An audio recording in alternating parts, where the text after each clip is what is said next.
I'm currently on a black screen, blank screen, not having the game up right now because I tried to do that and then something funky happened when I was trying to also send everything out. So I'm going to do that first. Start the stream first, send everything out, then yes, then yes.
Sorry, I was shaking something.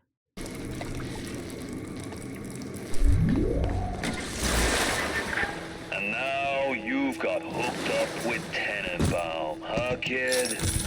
She's a regular mother goose. Alright, fun's fun, kid. But now, go get stepped on by a big daddy. Would you kindly?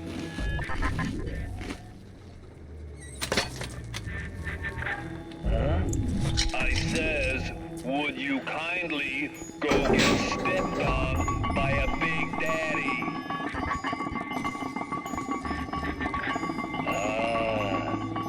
Seems like Mother Goose has been playing around in your egg salad.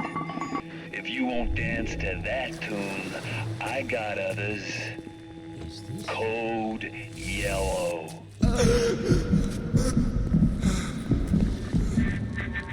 I just told your brain to tell your heart to stop beating. Not right off the bat, mind you. The heart's a stubborn muscle, but it ain't that stubborn.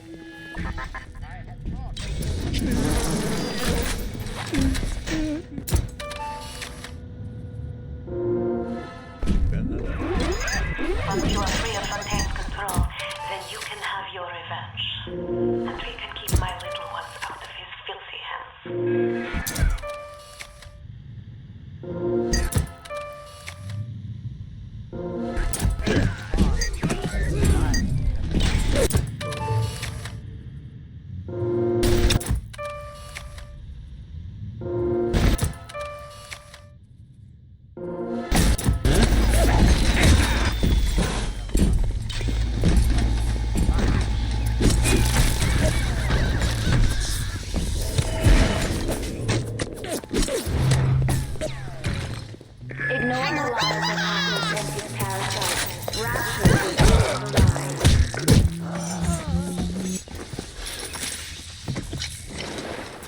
To be 100% honest, if I don't work on this fast enough, it's going to kill me. Not right away. It's going basically what Code Yellow is and will do is lower my maximum health.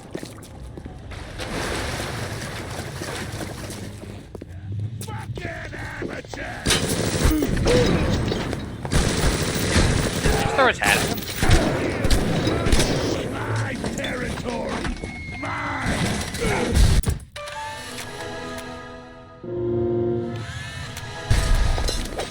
No place for assistance!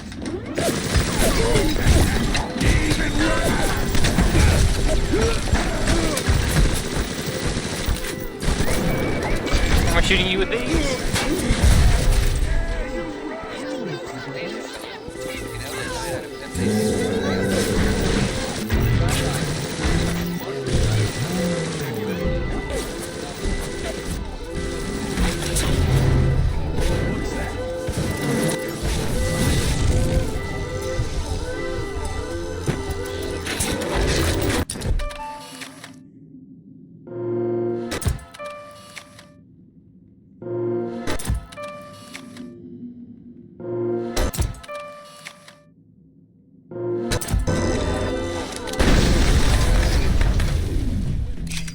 Nobody invited you, kid.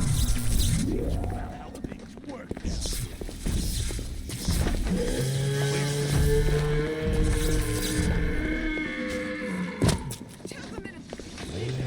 As soon as I get to the next slot,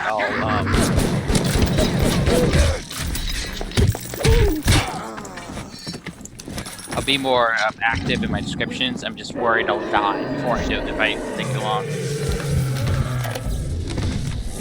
Looks like things have gone buster between Fontaine and his little German beanpole. Why a guy like Fontaine would waste his time with that spooky crowd when he could be getting the gravy from any dish he chooses is beyond the understanding of this paparazzi. Even reset the door code to 5744. Maybe to be double sure that beanpole don't sprout up in his yard again. Ah, damn it, I didn't think that through.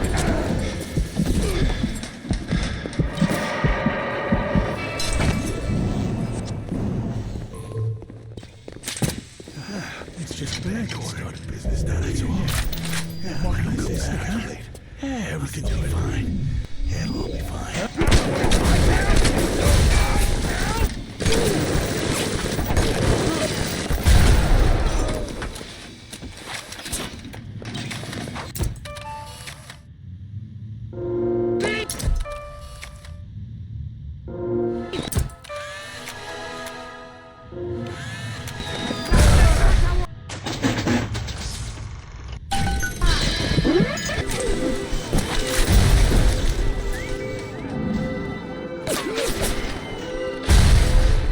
What is it? No. Oh, you said this one. She's very pretty. Thank you, Papa Sushon. Looks like things have gone buster between Fontaine and his little German beanpole. Why a guy like Fontaine would waste his time with that spooky crowd when he could be getting the gravy from any dish he chooses is beyond the understanding of this paparazzi. Even reset the door code to 5744. Maybe to be double sure that beanpole don't sprout up in his yard again.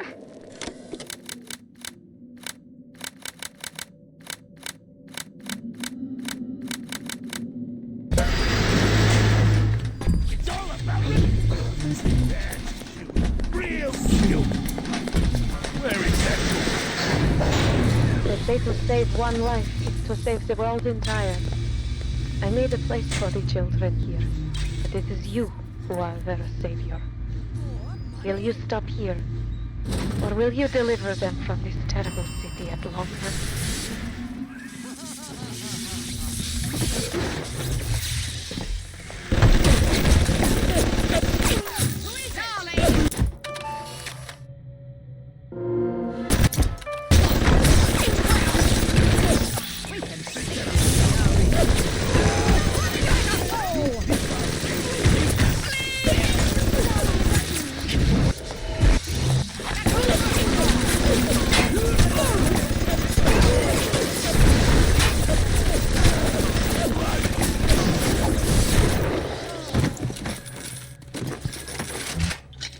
There's proper folk here.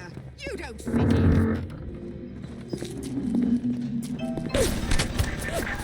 I'm gonna miss this place. Rapture was a candy store for a guy like me. Guys who thought they knew it all, dames who thought they'd seen it all. Give me a smart mark over a dumb one every time. So, in the book, it's revealed, among other things, Frank Fontaine shaved his head because the ladies like him bald, which probably makes it easier for his disguises. Number two, he's not Frank Fontaine. He killed the original Frank Fontaine and took his identity. I don't think if they actually say who he is, or if he does, I can't recall off the top of my head. But it's, you know, it's interesting to learn that not even Frank Fontaine is his real name.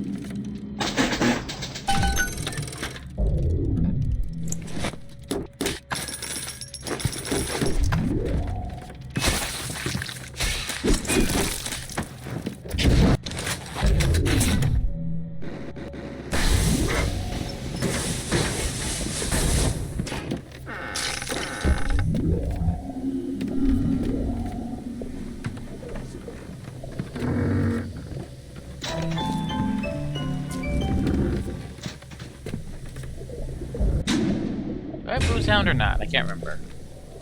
Did you talk to your puppy? Oh, stop playing that. She's very pretty. Thank you, Papa Sushon. Break her neck for me. I'm gonna miss this place. Rapture was a candy store for a guy like me. Guys who thought they knew it all, dames who thought they'd seen it all.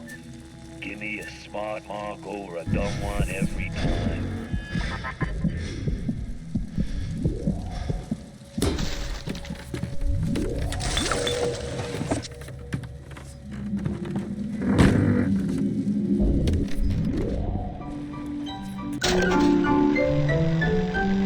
Oh, do about Boo sound.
Sad saps.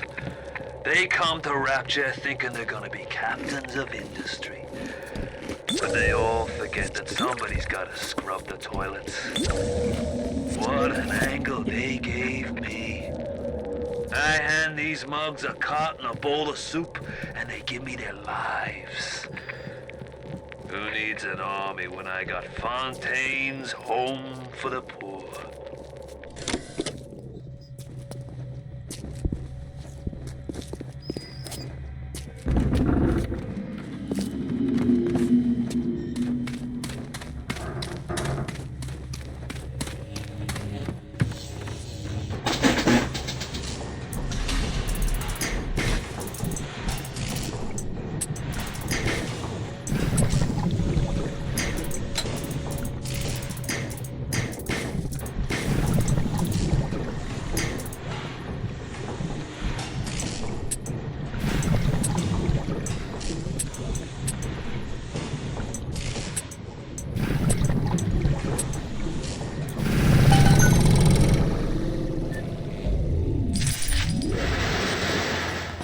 Not where I go next time.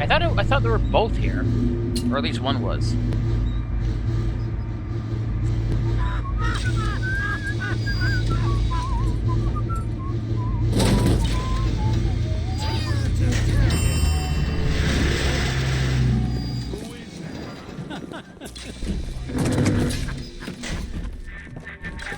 That Tannenbaum ain't what you think. Florence Nightingale, huh? That'll all come crashing down for you can say canned tomatoes. I've seen good bunco, and I've seen great bunco. But when you waltz through Rapture and World War II without even a scratch, you got more than leprechauns watching over you. That's where I need this before I know how to fix things. Fontaine's become some kind of boogeyman in Rapture. That myth gives him power. But peel back flim flam and a humbug, he's just another conman. And like all conmen, he worries he'll end up on the wrong side of grift. That's why he commissioned Lot 192, the antidote to the mental control plasmid. Fontaine said I better not tell anybody about the antidote, not even Tannenbaum. And Suchong is inclined to listen. Now hold there for a moment. There is that drug again.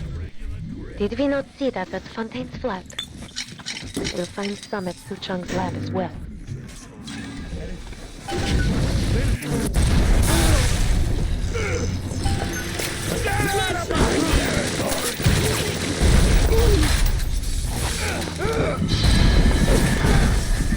That's it, kid. You're Busto. My new friends will catch up with you soon. Kid. I hope they make it quick.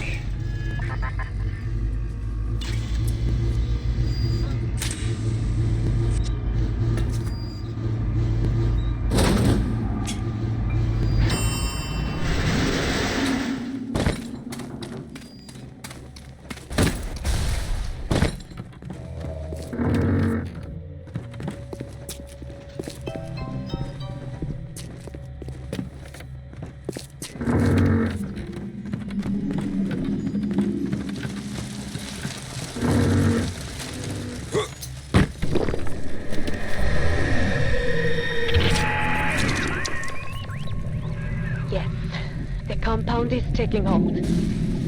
The effects of the mental suggestion are now gone, but there will certainly be side effects.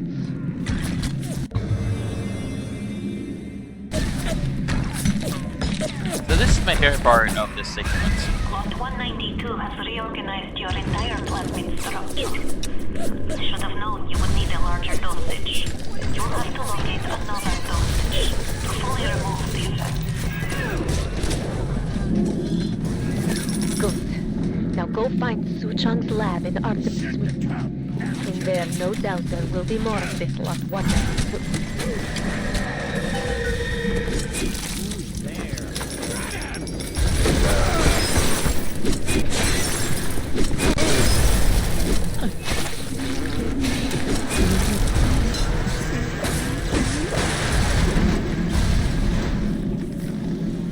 So now my plasmids are going to be randomized to any that I think potentially I could have at this point.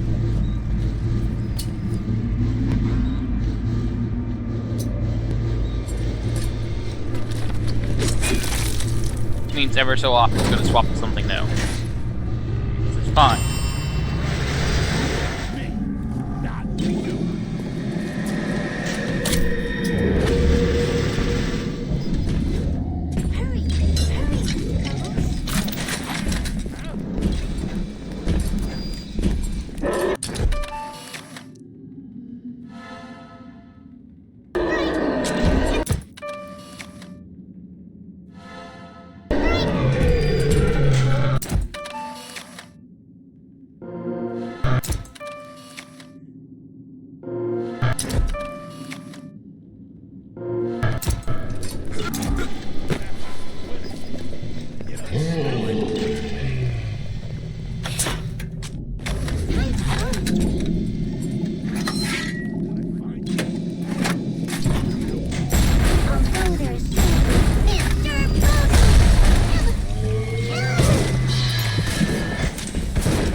Now if I just at close range and not die.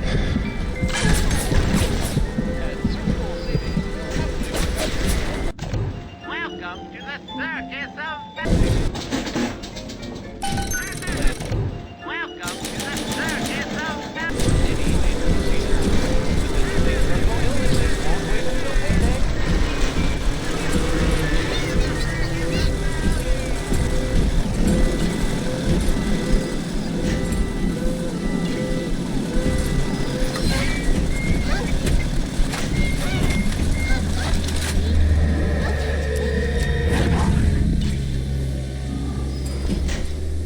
rage just makes everyone angry at anyone else, including you.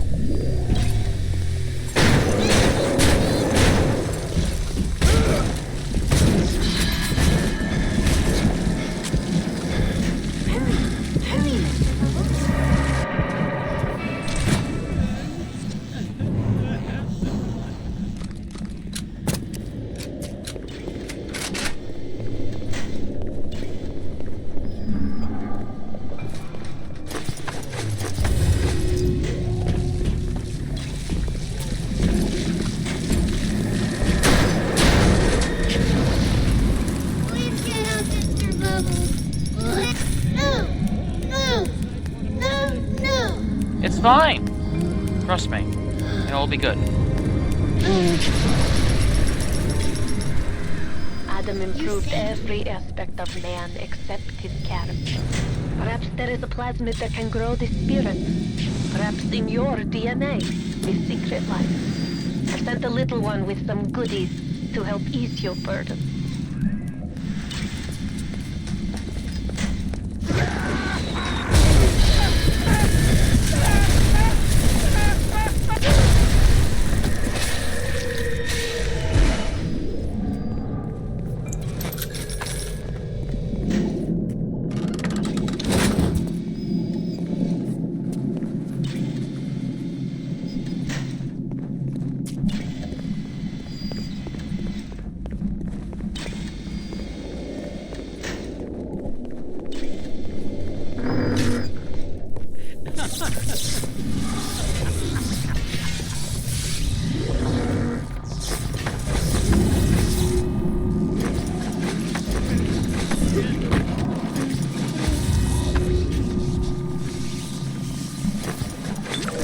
This oh good, even more bees.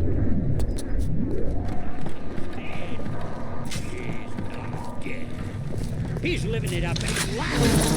Down on the ground. Turn tail. That's just like all you parents.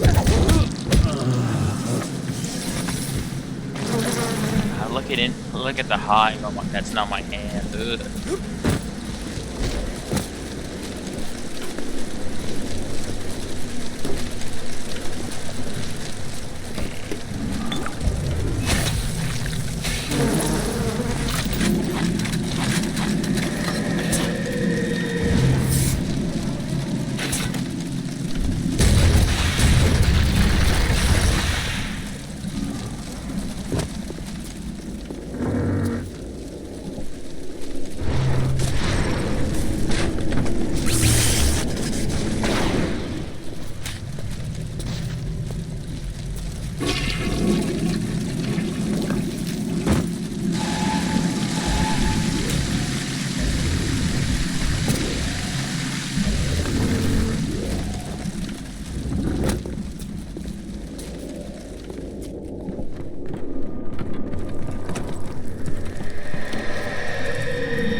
Interestingly, fun fact,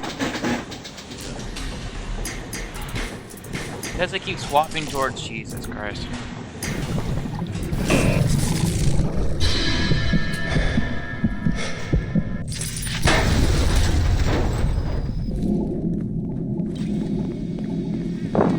Plasmids, that means my Eve gets revealed every time. It's a nice little side effect that I love. It kind of makes me wish this bit would have lasted longer. Even if the swapping's on, the uncontrolled swapping's annoying.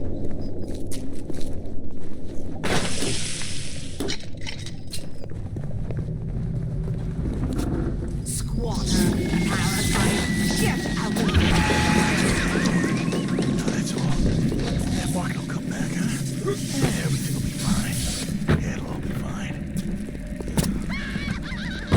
Hey, on top floor, you shit!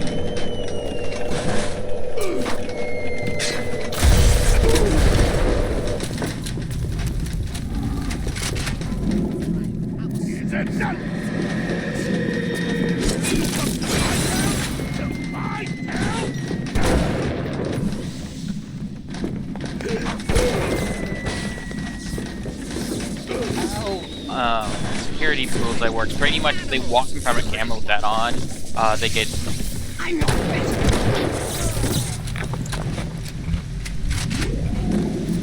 better. They get. They're considered insured under attack.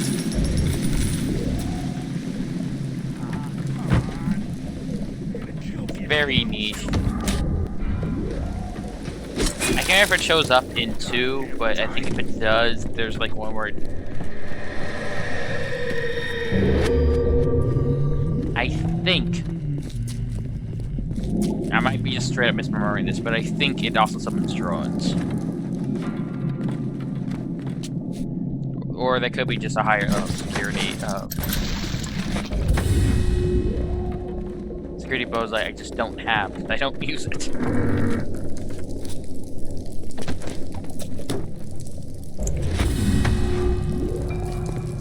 Don't you? Ah!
Where is that book?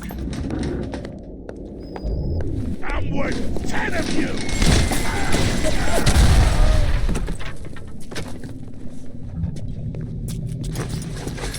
Or it's best to use with a group of enemies, in which case one would just hunt down the other, but I rarely have the opportunity to do that.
Remove Eveling because I'm going to get it regardless.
us at the MedFast for a paid 2-hour trial. He'll appreciate the difference. She will too. I hear your wings flapping in my home. Flip, flap, flip, flap, flip, flap. Come into the light, little moth. Come in.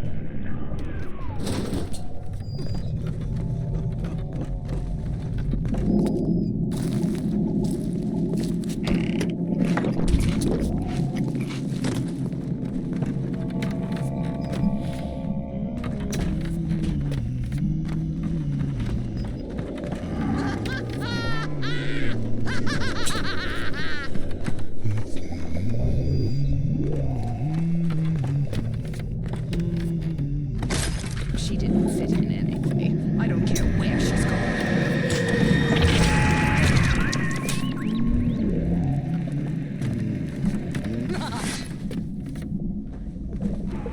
I see you're still testing your wings, little moth. Stay and enjoy the but don't dare rattle their wheels.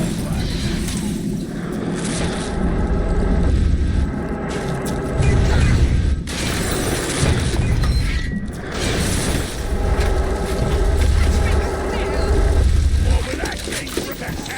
Even run!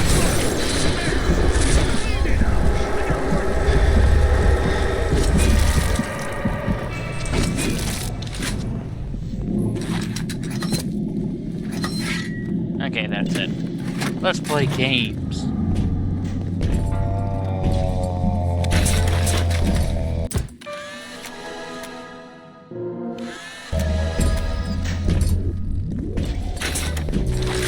Last time I killed him, I couldn't get back in.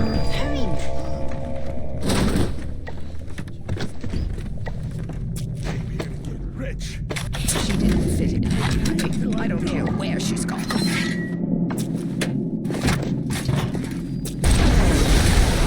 This is my territory!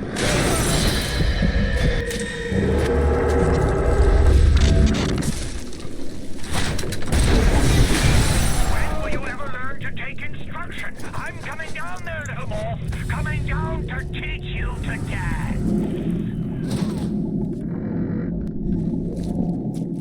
I'm Sandra fucking Cole!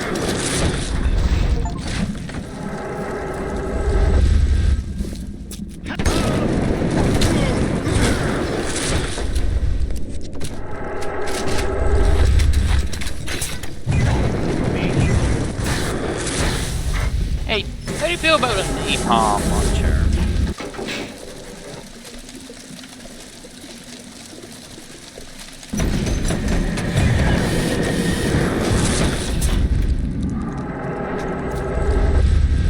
No!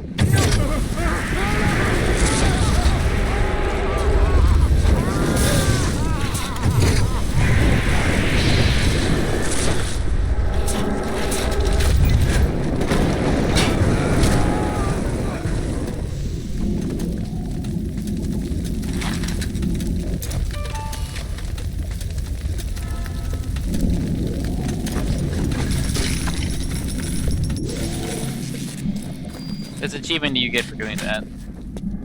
I think I did it during my last stream of this. First stream of this, I guess.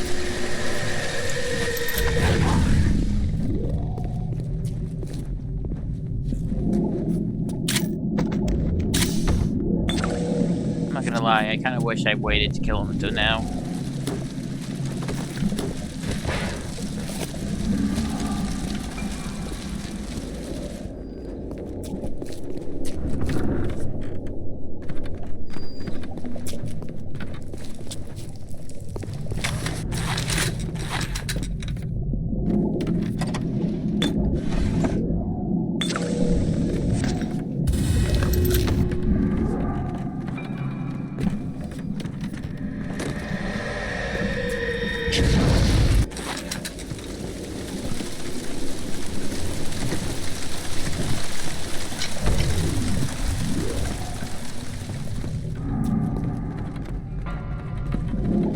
Look, as far as I'm concerned, he's canonically dead. You...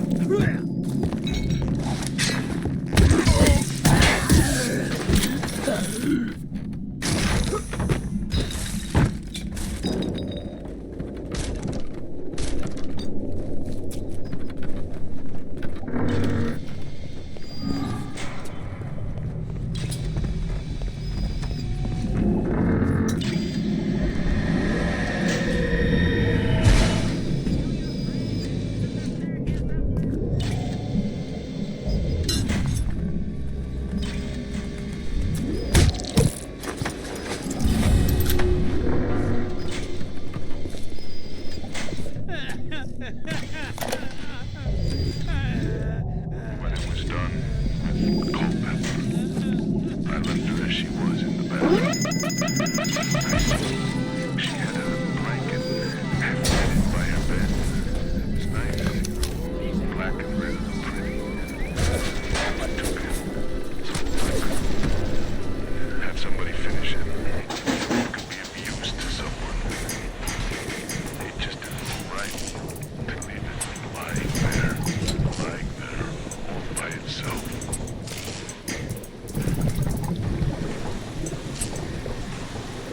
Yeah, I'm really glad they changed this in later games with horse shit.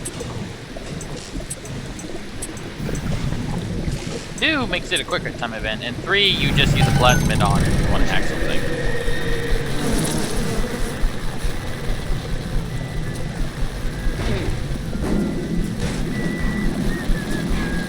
I was wondering what happens to Sullivan in the end.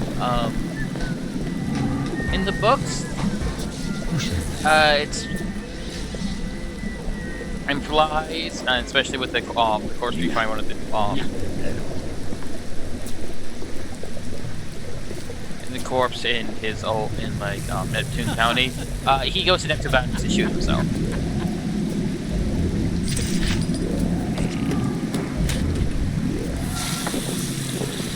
I don't blame the man, honestly.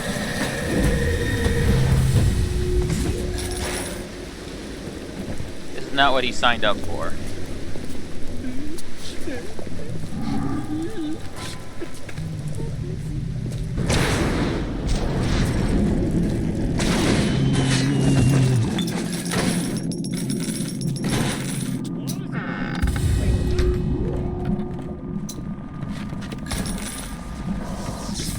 And now look at me, I'm robbing a dead woman.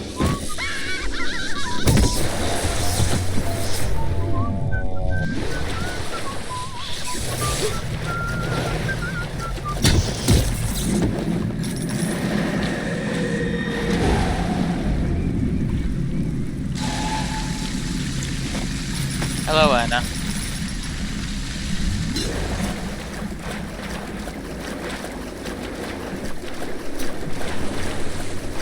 Sorry I'm rocking you, Anna, but I don't think you need any of this.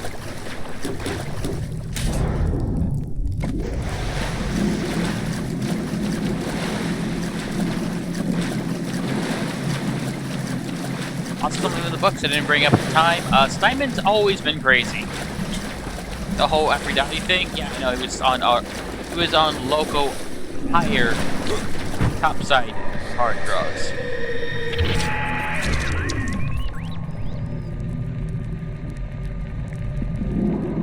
Fontaine's dead.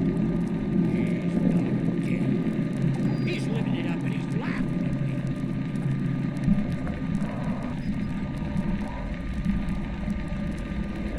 Oh, Duck, you didn't get news?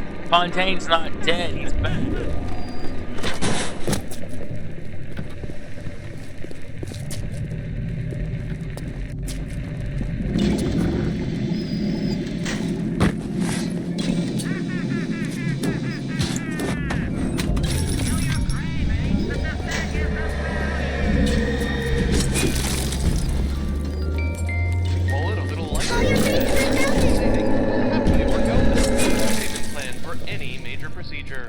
Potentially terminal illnesses won't wait until payday.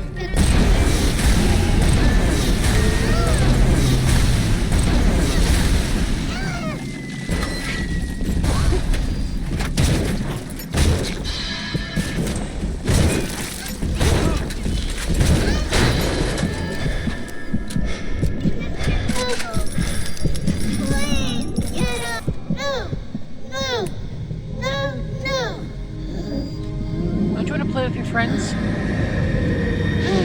Feel the sun in your face?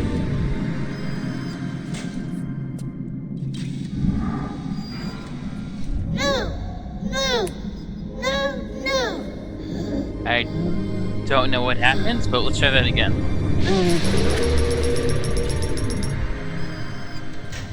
Thank you, mister. Thank you.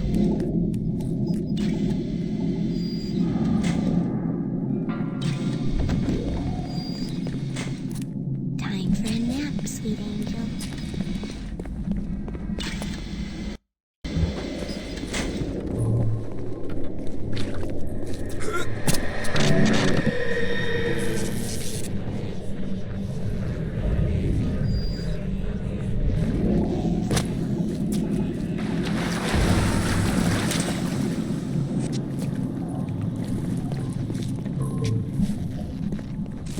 later iterations of a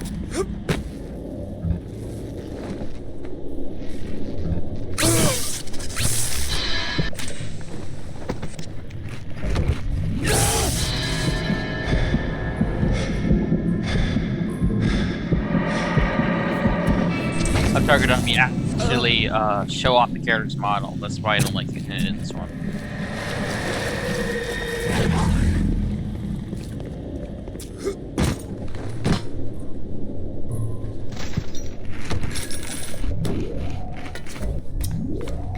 Also, I found out in Dumb Beat Out Fired, Jack actually has a last name, at least on his top site passport. It's Wyand, W-Y-A-N-D.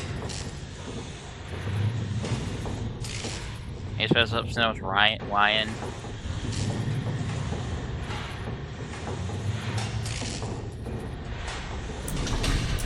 Something like that.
Re-engineer your plasmids in the state of you'll just have to make do with what you have.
I'm bleeding all over the place! I feel fantastic.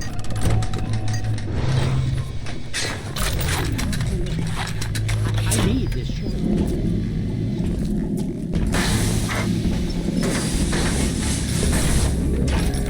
You can't take it from me,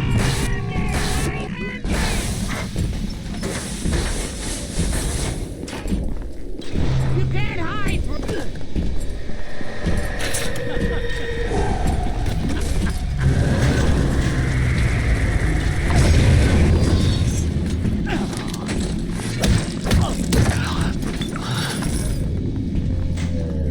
Come on, come on.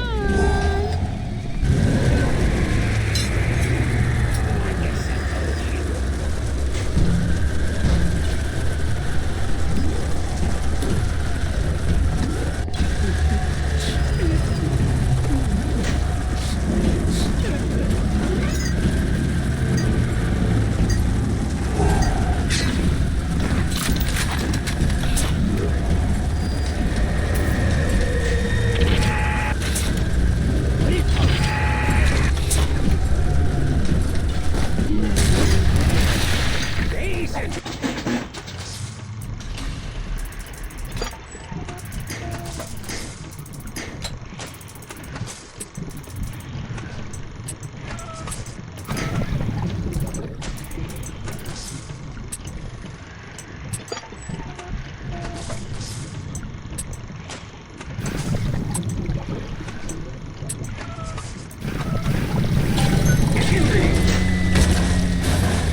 I was so angry when I came down here, but my God, I had no idea. There's armed men all over the place. I saw a woman climb over the fence trying to escape.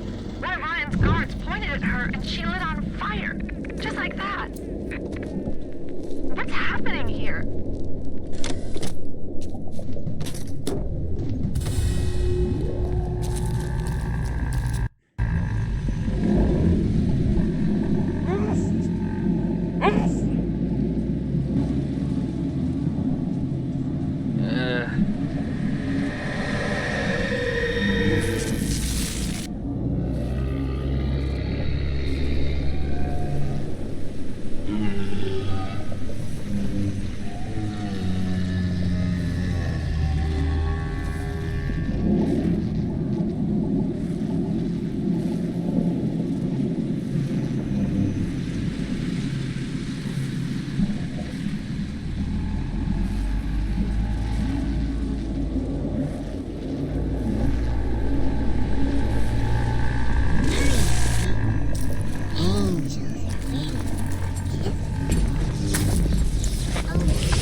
Don't be a slowpoke, Scooby.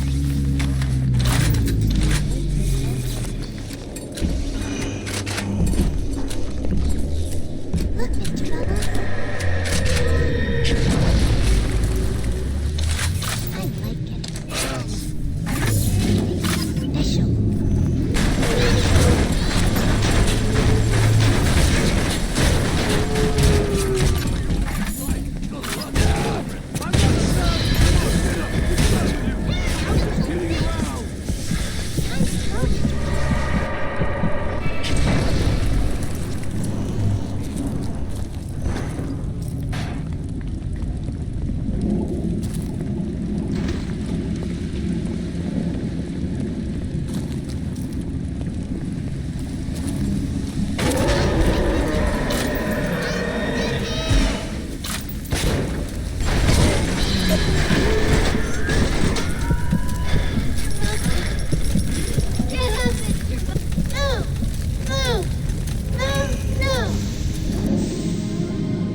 Time to go out and play, little one.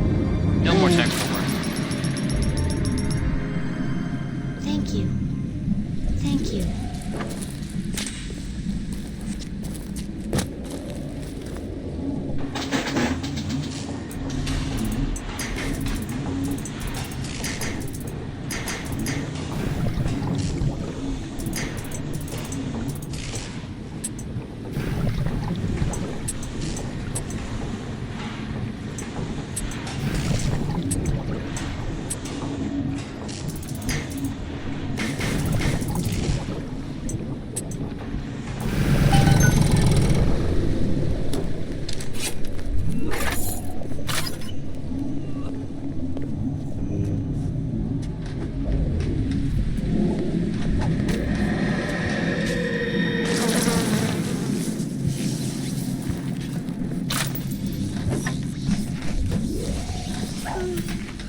Time for bed, Bobby.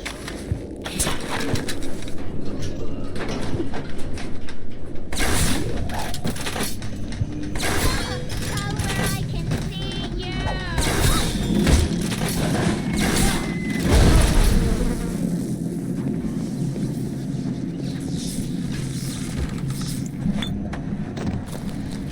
A trip to fresh air? Then save up to see Steinman?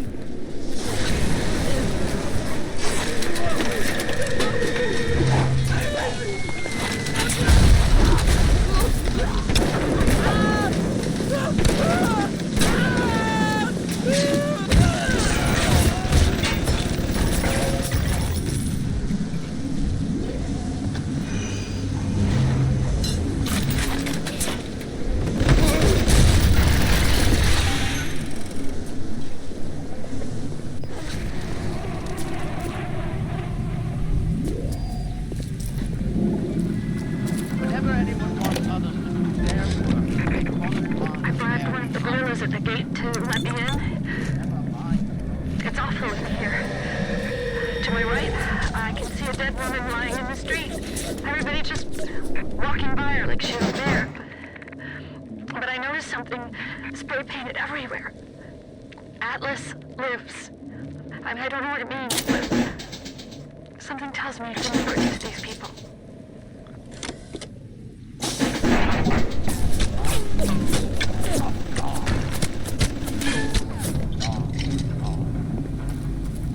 how many catastrophes were launched with the word Diane is with the wrong possible choice to get a soul. like the torch struck?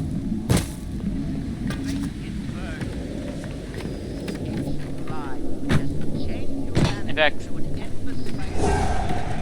the best time to get a soul was probably before you started dating Ryan. You just avoided him entirely.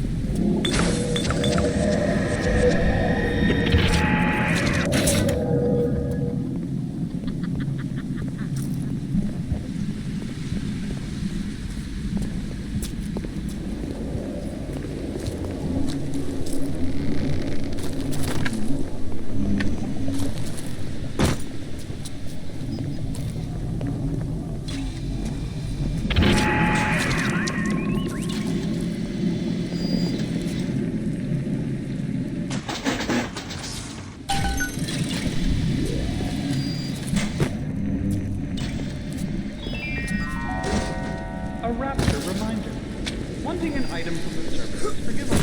Buying or smuggling money is They also got an Not so quick, kid. I still got enough of a leash on that brain of yours to keep you from getting any closer to my roost.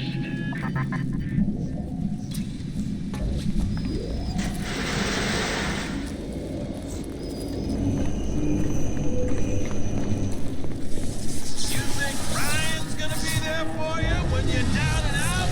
No! Fontaine! Fontaine's the man with the helping hand!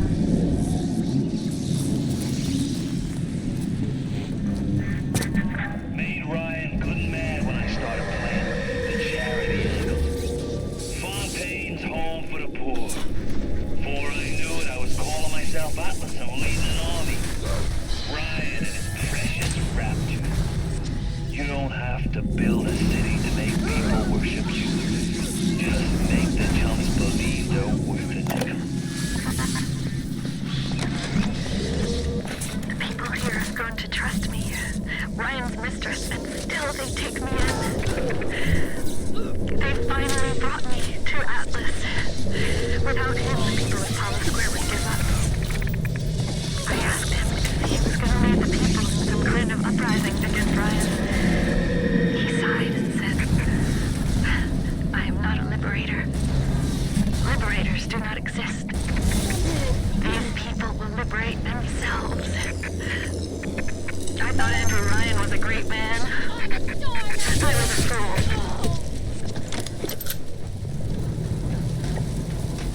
Rapture's gone to hell. Not gonna lie, with a line like that, even I would be fooled.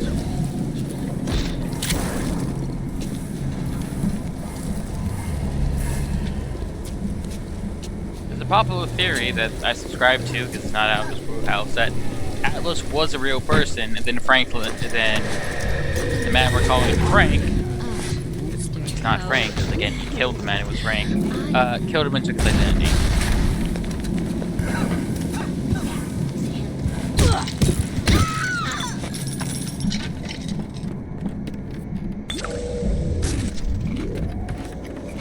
When I murder you.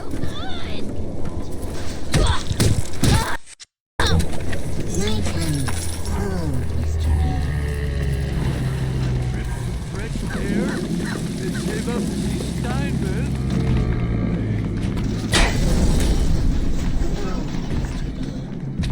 And the theater woman gets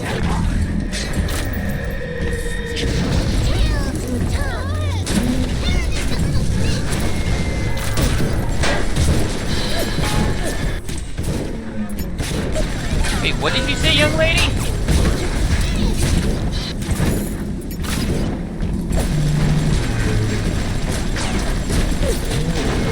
Come on, come on, come on, come on, come on.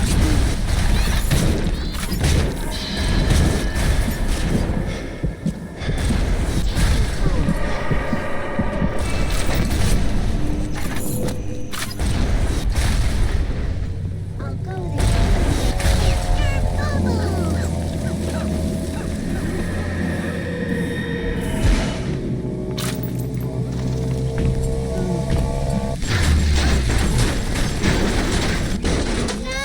What are you real?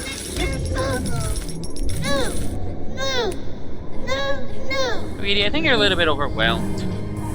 Why don't you relax? What can I really do for these little ones? I am tainted by sins. But you, perhaps you unlock a future for them that I cannot even imagine. A little one heads your way with a gift. Please be careful.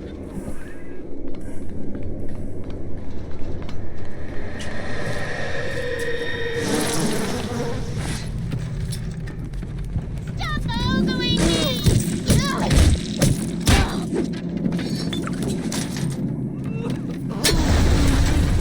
Time, Mr. Bubbles.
you can play him for the long one. Atlas is the longest con of all.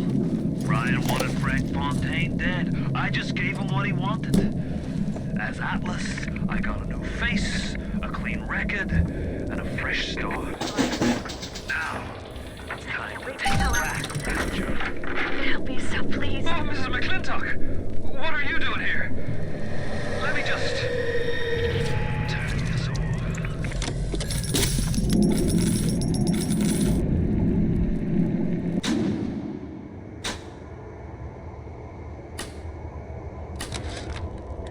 We went on a raid outside the wire today. We snagged 31 rounds of buckshot, 4 frag grenades, a shotgun, and 34 atom. We lost McGee, Epstein, and Villette. We got one of those goddamn big daddies in the bargain, though. It was something awful they had to do to that little girl to get the atom, but we didn't start this thing. Ryan did. I can't wait to tell Atlas. He'll be so pleased.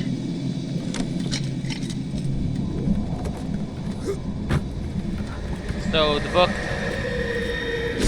the game makes it ambiguous whether Diane heard Frank Ting drop his act. In the book, it's outright said no, she heard.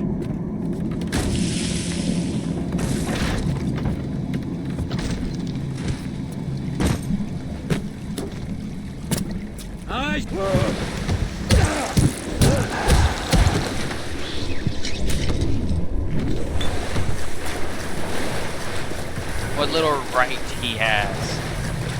He wants to keep his identity. He should have done that, but it's also Frank. He doesn't really deserve anything.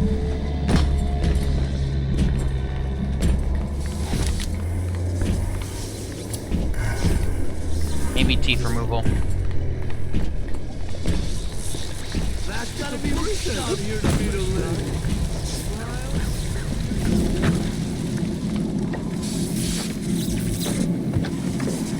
Diamond will fix me. Everything will work out. Just you wait.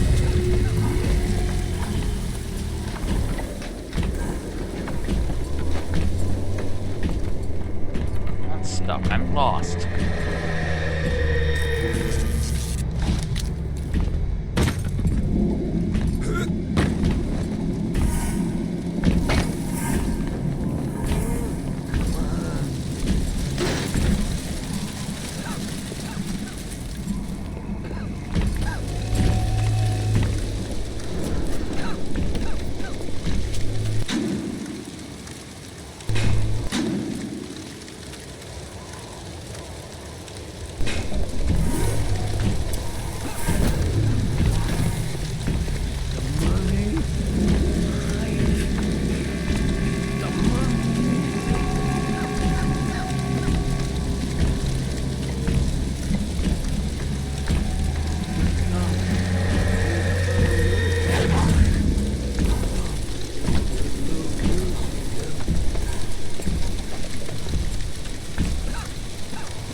Okay, now he is worn off. What's wrong, Mary? You look like you missed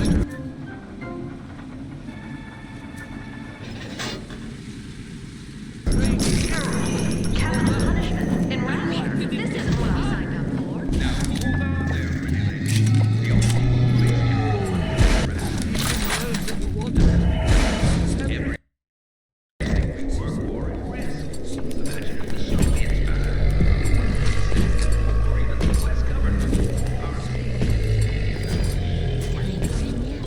There was an honest case of me wondering, is Mr. Paladin's gonna notice me, and I'm gonna be a star. on the case of is there a second? Or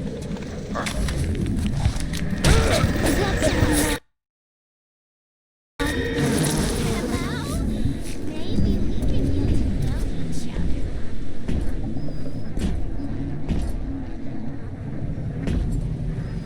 I just want to sit down.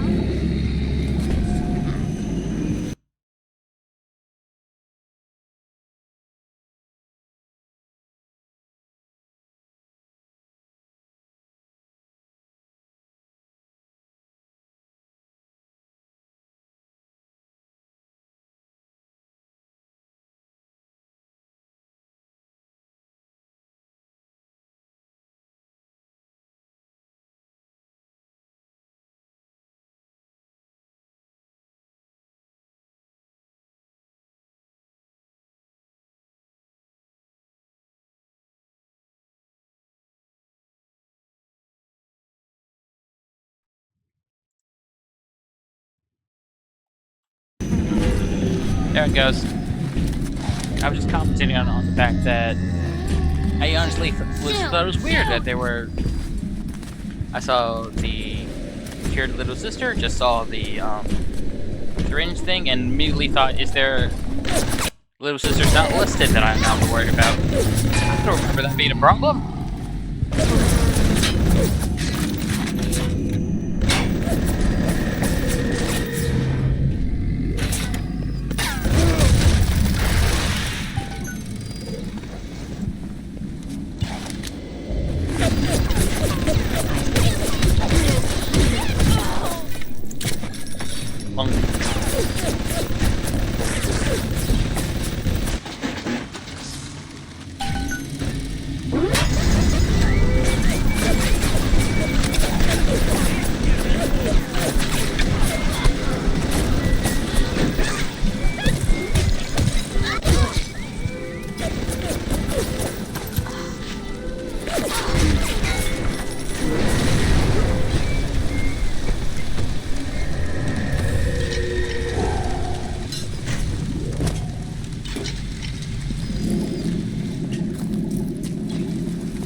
Jesus loves me, this I know. Coward! Papa.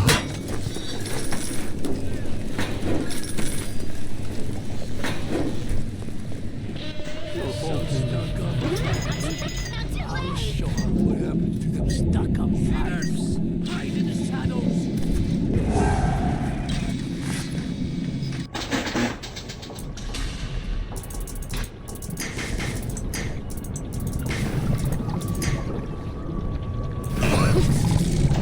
Welcome to the Circus of Value. Oh, and I don't need to hack this.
Suchong. Clinical trial protector system. Plasmid lot 255. Dr. Suchong. Client Ryan Industries. Very frustrating day. I can't seem to get the damn big daddies to imprint on the little brats. The protection bond is just not forming. Papa Suchong? Get away. Maybe if I modify the genetic sequence. Shush. The sequence to allow. Get away, you filthy little shit! What? What are you doing? Get back! Get back!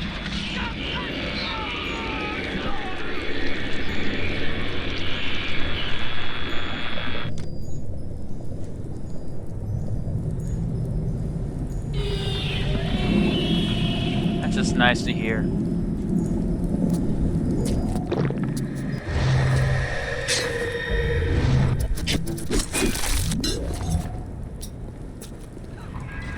Now you are having freedom. Suchong's drugs should have no hold on you. Take the bathysphere to Point Prometheus. Time for this madness to stop.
I'm gonna pop over to the other location real quick, just make sure I got all those little sisters there. It's what you like. Pretty sure I did, but I want to double check. Even miles from the road, he still sees it. I can get you back. I didn't need anything by it.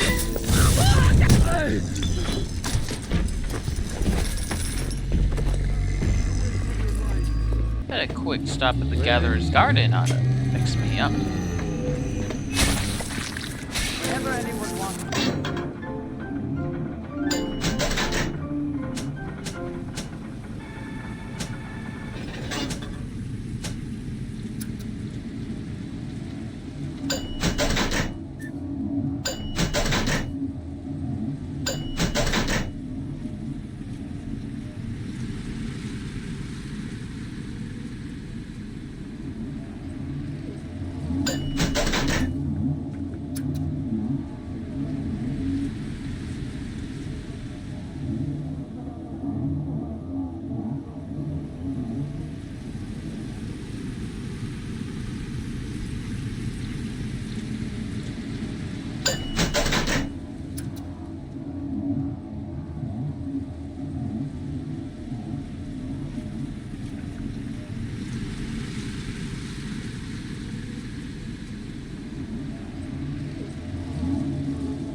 All the pawns, they're out. I observed all his commandments. Never mind.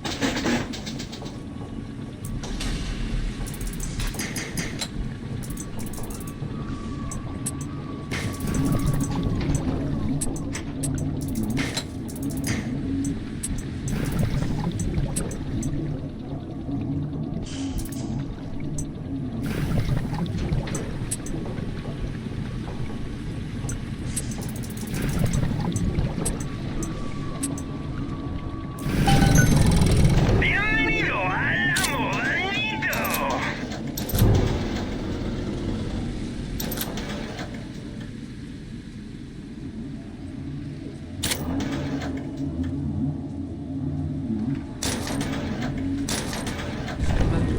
Muchas gracias, señor. His commandments. I think I got all of them in a living heist. I just want to double check if it's going to drive me bonkers.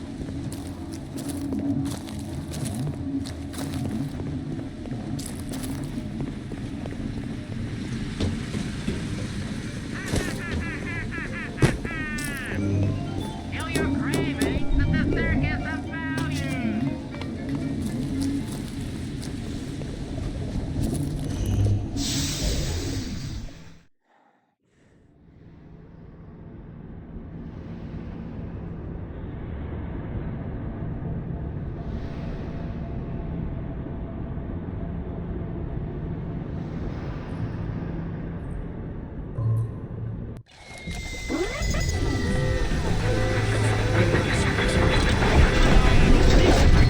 By myself. Yep, got all of them.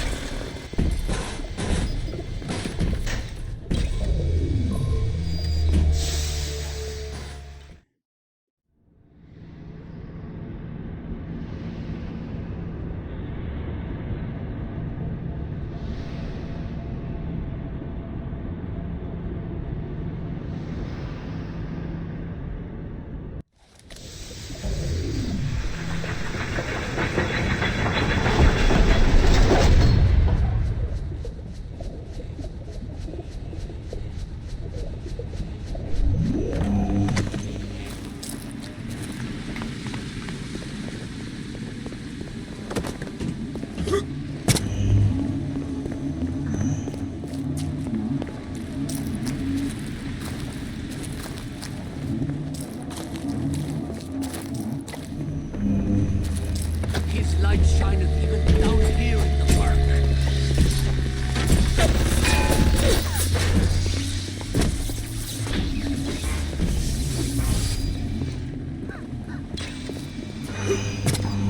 I'm sorry, Father. I'll do what you say. I'll do what you say upon you. You broke the spell! But laying all your chips on Mother Goose, it's not like you never been double-crossed before. You know what I'm saying? Hoof it to Point Prometheus. We'll discuss this like men. You, me, submarine topside, and more at him than you can possibly imagine.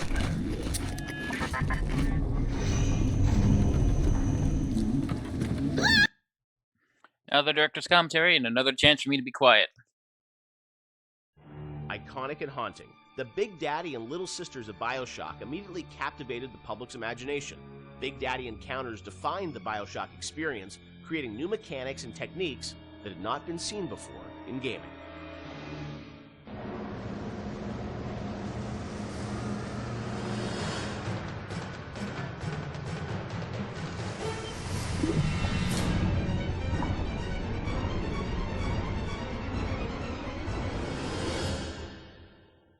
So Big Daddy, Little Sister, such an iconic moment or series of moments in this game. I'm fascinated about how that got layered in, because we talked a lot about the setting and the tone. That is still, to me, a mechanic that I remember was very unique about, choosing to engage the Big Daddy and being a fight that is going to be very aggressive and different than a traditional boss fight. I know you had an idea, Ken, of sort of 3 different types of AIs interacting in the same world. Yeah, we were sort of like I was trying to think of like AIs you hadn't seen before, and this is still pretty early. Like 10 years ago, a lot's changed in 10 years. So like AIs were still pretty much enemies who saw you and came after you. Zigzag, shoot. Yep, and then that was really the focus, is how you make them, use AI better at you. So I started thinking about, are there more primal behaviors to think about? And I was watching a nature show one day, it's typical nature shows, and it's like observe the mother tiger taking care of her young, one of those kind of things. And I realized that we don't even need a narrator on those shows. We understand certain behaviors just by looking at them. They're very primal, like somebody protecting their young, the predator-prey behavior. Those things were you don't need dialogue for that. And AIs at that point, we didn't have the ability to do a lot of sort of, smart AI. Yeah. So I said, well, what if their behaviors are just very primal, and we can model those behaviors? So aggro rules is something we knew we can model, right? How does an AI aggro on you? What are the rules for that? Could they make a aggression display rather than just attack? And can another character appear afraid and hide behind the skirts of another character? And we started talking about these things, and the Big Daddy became very quickly, the actual form of the Big Daddy became very quickly as sort of this protector creature.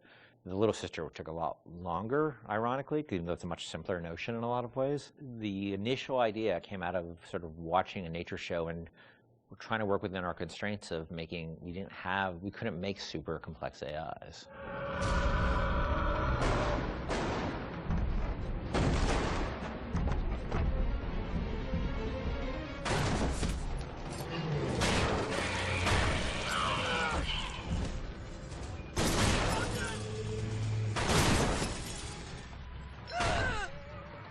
That's the Big Daddy. She got it on him. He keeps her safe.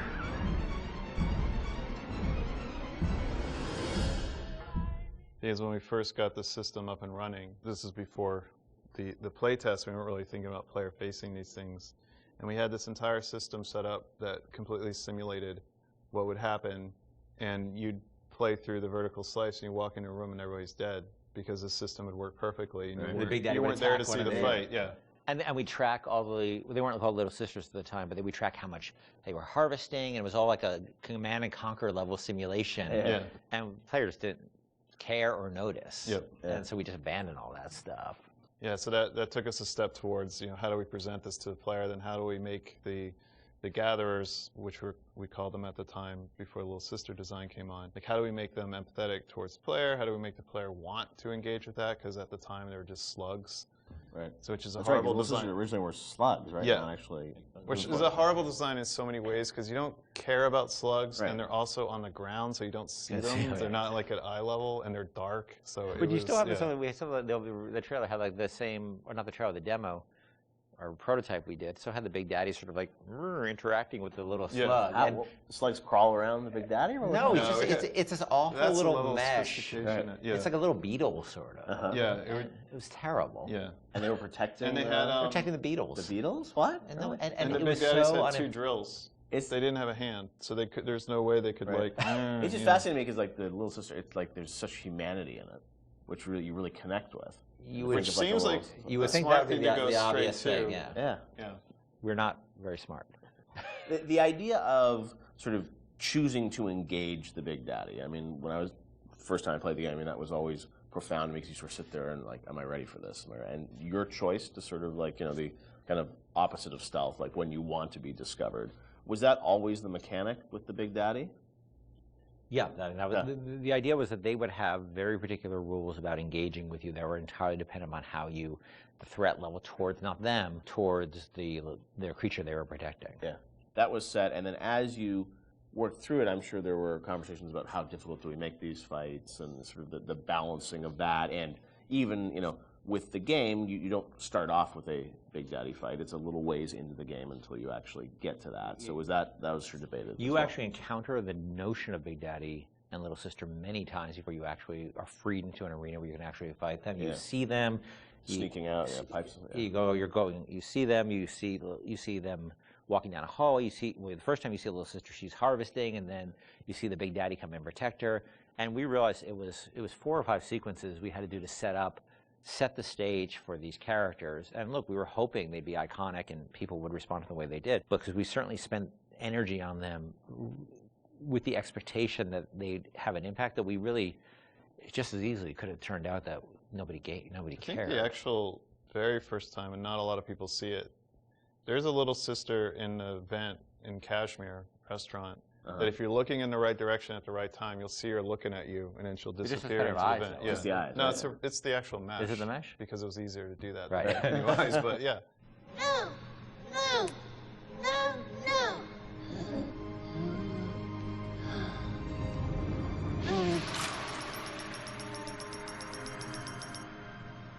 Thank you.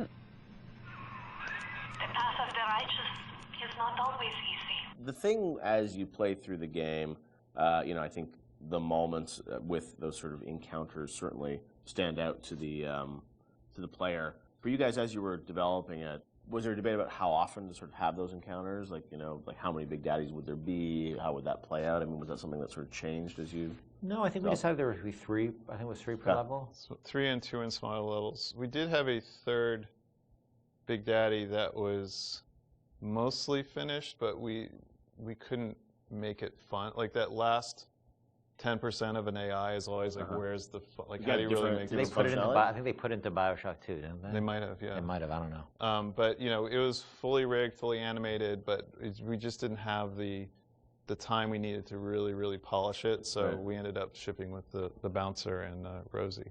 Hunting the Big Daddy, that demo was a huge moment, I think, in the game's kind of marketing campaign. And that really, I think, sold the tension of that battle. When you showed that, did the entire game feel like that, or was that really more of just like a vertical slice of what you wanted the game to feel like? That at that point was more what we wanted to feel like, because the Big Daddy had a lot of problems at that point.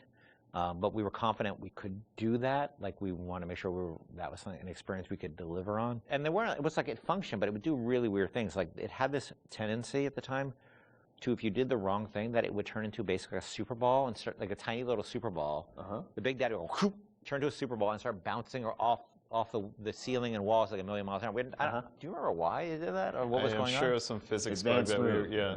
And so that actually happened. Sometimes we were doing the demo, and Joe Falstick, who was the guy running the demo with me in Barcelona, was very good at making sure that he turned away from the Big Daddy. Like, oh yeah, I guess we killed the Big Daddy. He must be dying over there.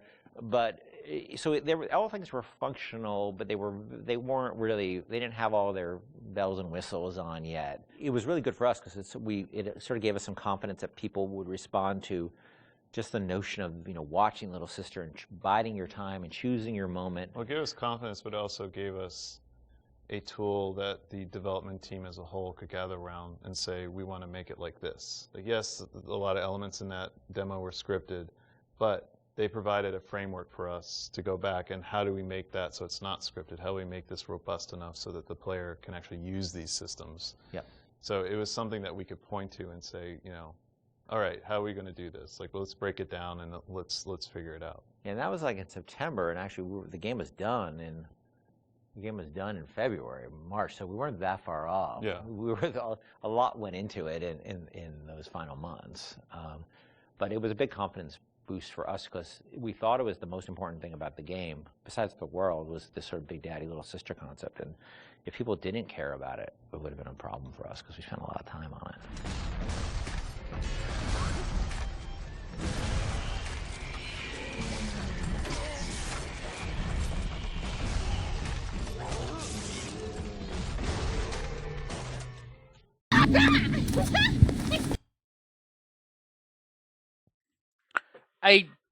I got up to do some quick things, and then when I came back, I noticed that the revolver in the demo was single action.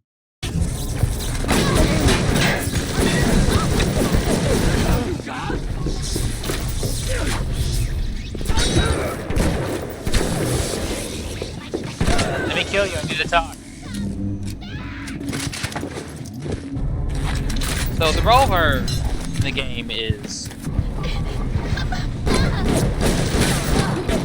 you pull the trigger, it goes off, there's recoil, but it's on the demo, like the hammer's what you pull back, and it's on the demo, every shot you pull the hammer back like he does, like the Paddywhack from Bioshock Infinite.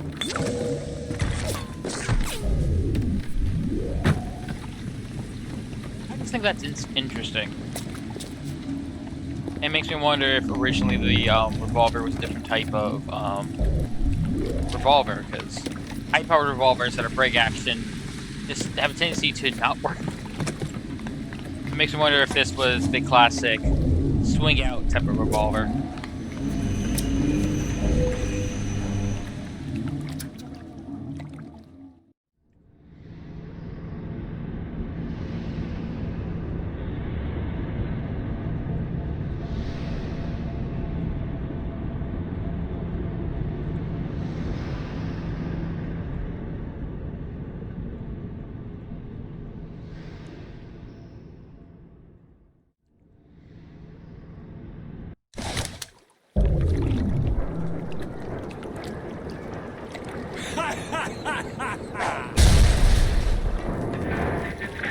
Alright, you looking to slug it out? I'm game.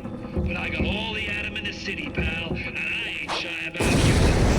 Now, I'm Jake to take her out for a spin. What is this you wait for? Go and get this idiot!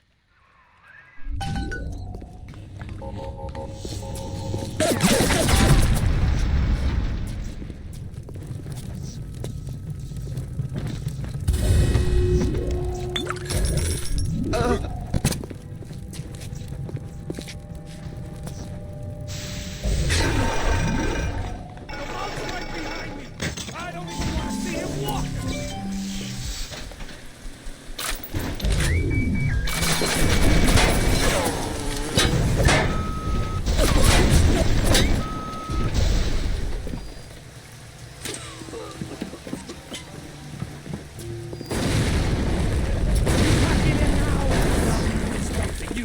Frau Kraut, you keep on coming, and Rapture's a fish tank. Scheiße, you let him get away. Oh, I need a moment for thinking. Of course. This will be no problem. Find a Big Daddy and search his body. I would suggest you to be finding a dead one. You see the suit's control system? So good, get it.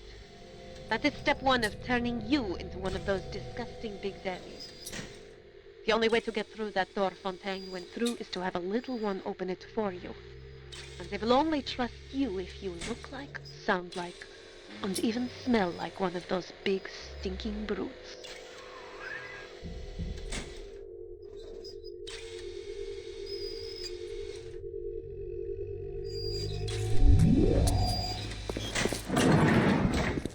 The ladies will be knocking.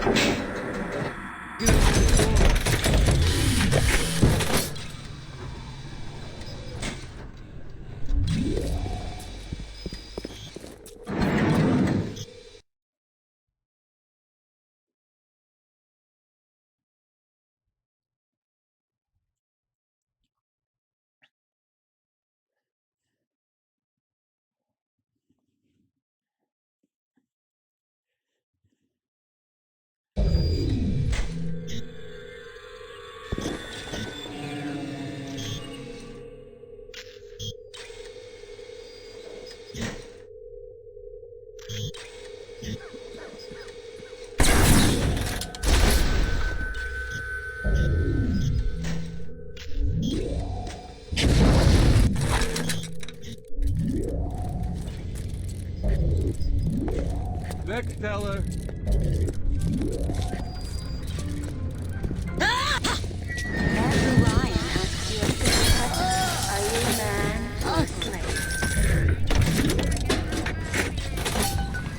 We bred little ones to imprint to certain smells, pheromones. But this is not like putting on aftershave. You will need 3 industrial applications of this stuff, and then the little ones will be thrown to you like a bee to honey.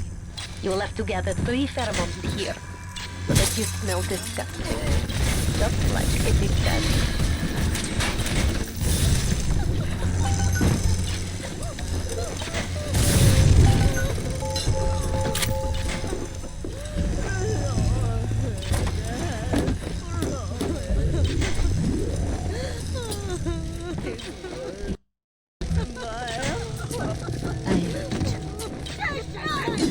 Chicken inside!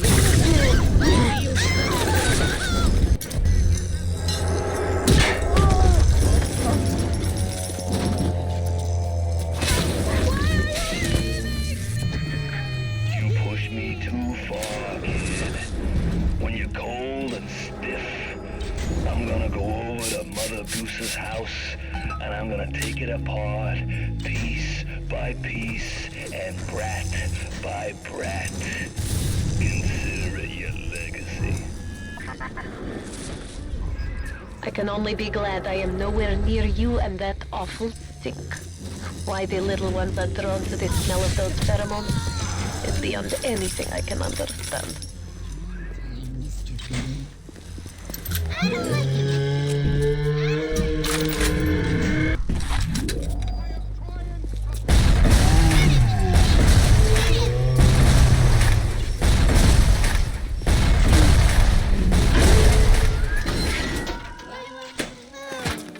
Bubbles. No! No! No! No!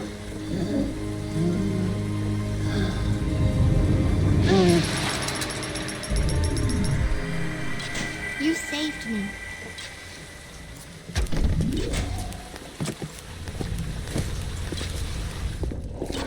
So I'll give Frank Fontaine 2 little dealios. Oh, time for Betty Bye, Mr. B. Until he realized how much money to give him, which, was entirely his character, he was sort of terrified and shocked over what Sutron and Tenenbaum were doing to the little sisters. Outright saying whose kid is that when he first saw it. What the hell?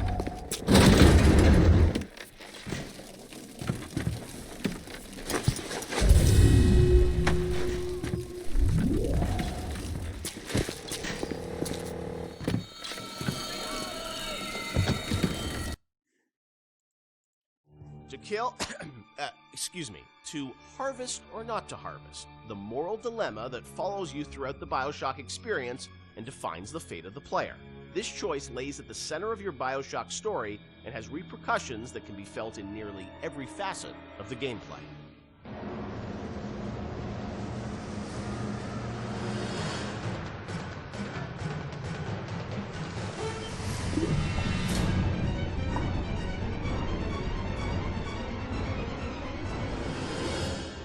Part of Bioshock's lasting legacy, of course, are the little sisters and this moral choice that presented itself to the player.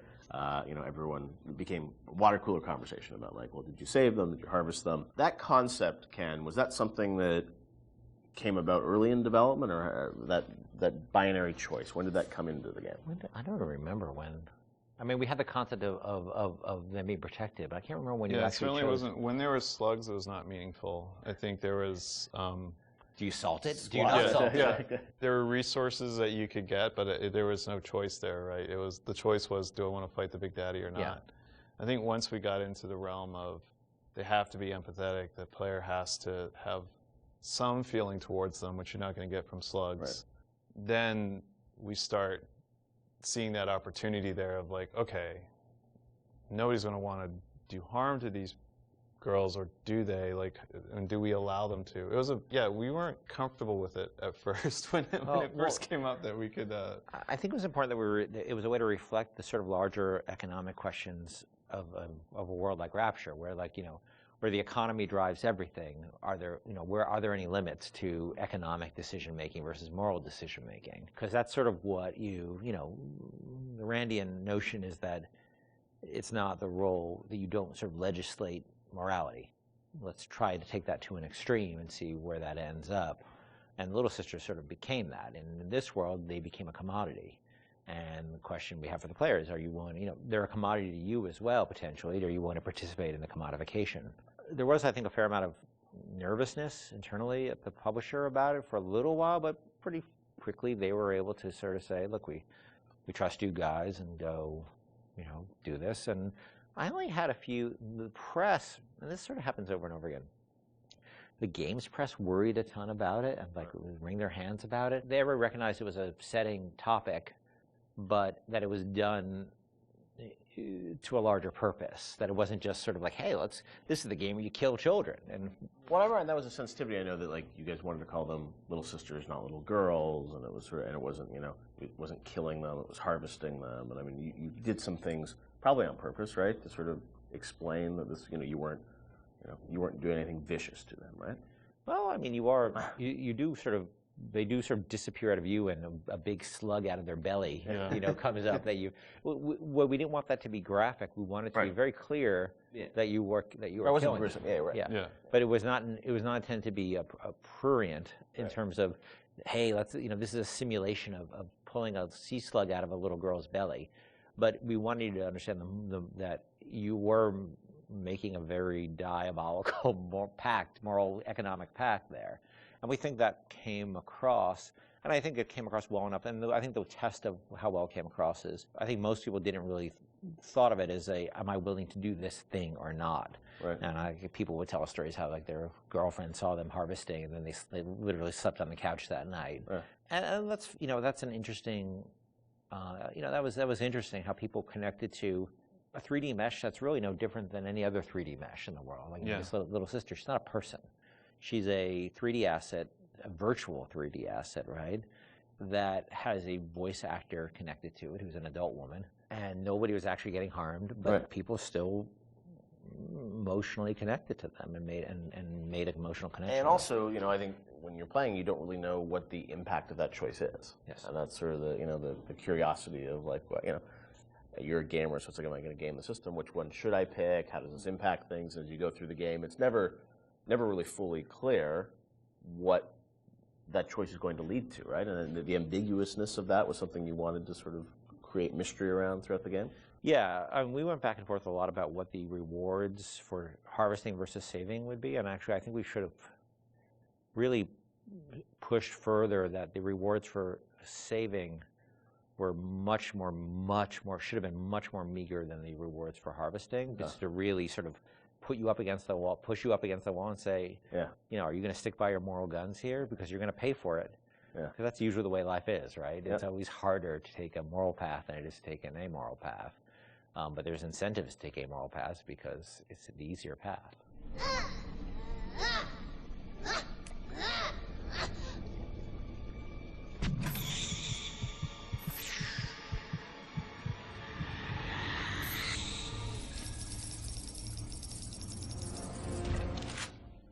As you play through the game, eventually you get to the ending, and as we know now, there were sort of two endings that were affected by that choice. And that was something at the time, I know you said publicly that you weren't in favor of sort of having two endings. Was that in part because, the game is about not having choice, or did you think that, the two endings were, I don't know, like, I'm interested for narratively, like, why you didn't want to go that path? It seemed forced, given that the game really sort of almost made a joke, a meta commentary joke about the lack of agency in games, the lack of meaning of those choices, given that you have these two endings. I guess you could make an argument that, well, you were free, you were given choice of the, once Ryan's dead, and that's really what it's about. But I think we also didn't really have enough time to execute on those super well. I was pretty happy with how the happier one came out, with the sort of little sister focus, but it's a much more subtle story than I would have time to tell about your slow descent into, moral chaos and dissolute living and all the things that sort of come along with a life that is sort of separate from a moral structure. It's a long story. And that's you were just switching a cutscene. It wasn't like you were doing sort of a whole other level that was different or something. So the choice was... There's two cutscenes with very tight time and economic constraints. Or just start a nuclear war. Yes. And that's not... You're a nice guy, or you start a nuclear war. And because we had so many problems on our plate, that was something I had to sort of do in the spare time. So I was pretty happy with one, but not very happy with the other. I know you had said publicly before that there was another sort of more ambiguous ending that you had originally planned, or what would you have done? There was a notion of an ambiguous ending, in which if I just wrote one, I would have found a way that would just talk about the moral ambiguity of the world rather than the sort of, positive or negative, because it is such a look. I think we really tried with Bioshock not to sort of make a game about good and evil. It's really about circumstances and what circumstances lead people to, Right. and how they delude themselves with ideology to do things that they would think are evil, but it's okay because it's for the good cause. Right. And that's what I probably would have. If I just had one to write, I'd probably focus more on that. You know, how difficult it is to sort of align when you start being driven by ideology rather than being in the moment and thinking about the impact of what you're doing. Right. Sean, you talked to gamers, I'm sure, over the years. Did you ever get a sense of how many people harvested versus saved, and was there any sort of data? I mean, this is before the days where you get telemetry and data on like what people picked and whatnot. Yeah, I mean, anecdotally, it seems like more people saving little sisters. Although, I have a few friends that were. I just harvested every single one. I wanted to see what happened. So I mean, I don't know if that was more, the game developer and them trying to see, what would happen, but certainly for the most part, I think most people, which I guess is a good thing. It means that maybe people are good at heart. They kind of feel bad. They want they want to save the little sisters. So, yeah, I'll say it. The needle sways towards the green there. Time for bed, bye, Mr. B. Hurry, hurry, Mr. Bubbles.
I should say it out loud during the commentary. I'm glad I've never done that. Oh, get back here. I want to show you a wrench. Wasn't that neat?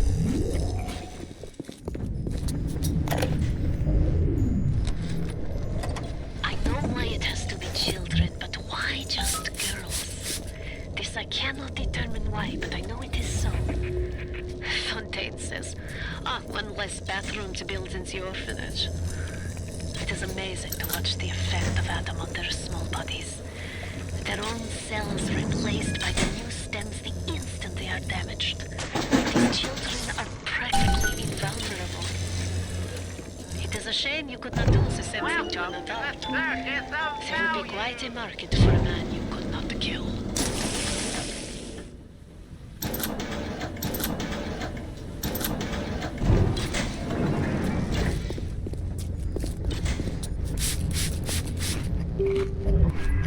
A good start.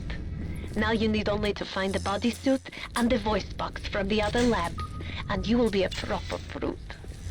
Get moving.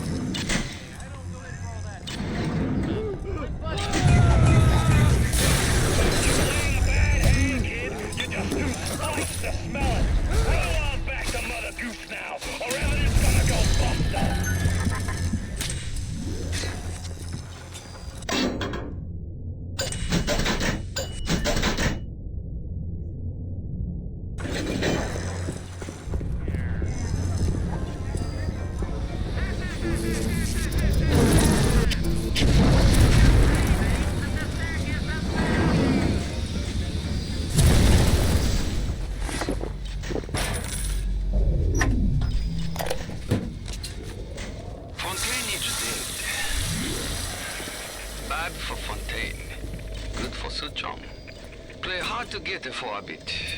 Then Mr. Ryan get hungry for me. Here is where you'll be finding the voice box to have sound like one of those big daddies. Repulsive creatures.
You're a doctor. Deal with it.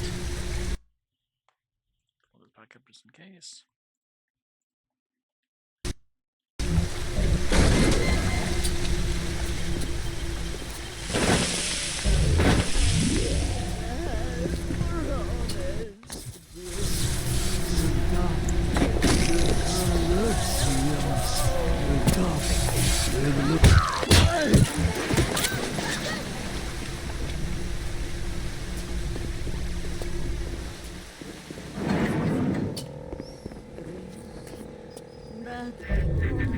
Look around you, kid. You think two-bit heroics count for a fig in this pit? You're staring down the puke stain of Ryan's busted dream. You think there's something worth saving down here? Then you deserve to gargle with the rest of these scrubs.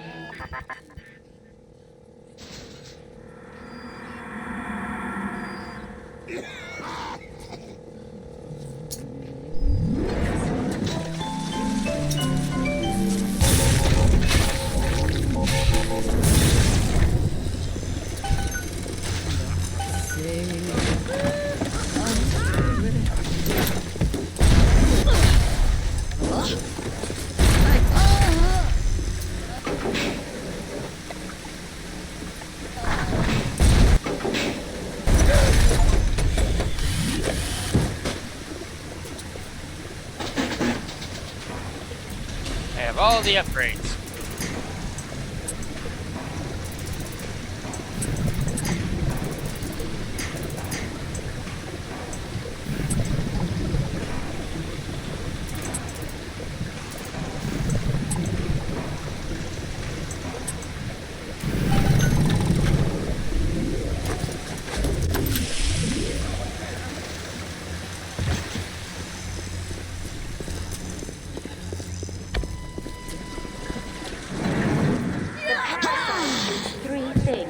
Free markets, and free men.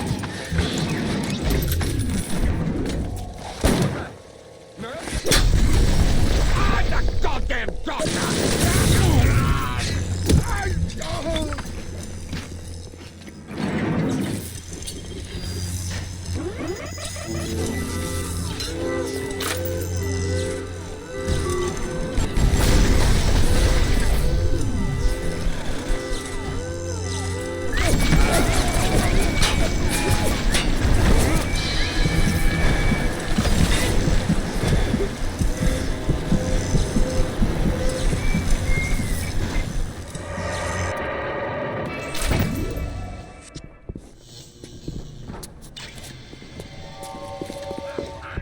Where do you think you're going? You need to become a big daddy before you are able to draw out the little one. I died. Tenenbaum. Shame things turned out this way, kid. You and me could have run the table in this place. Now there's nothing left for you but a long, cold nut.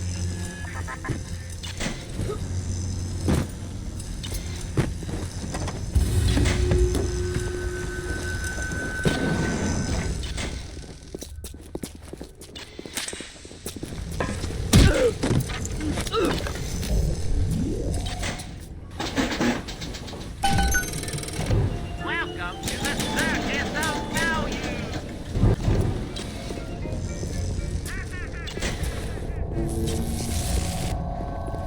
We tricked you, monster. Sorry, what was that? The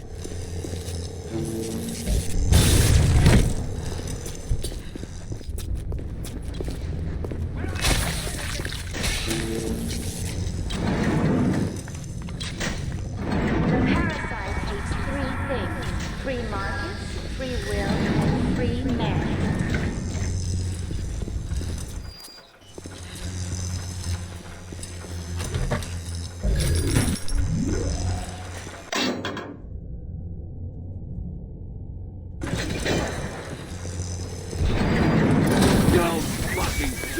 After Ryan takes his place, here is where they build the 50 golems. Right.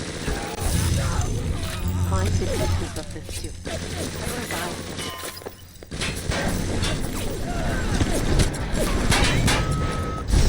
Come back! Please!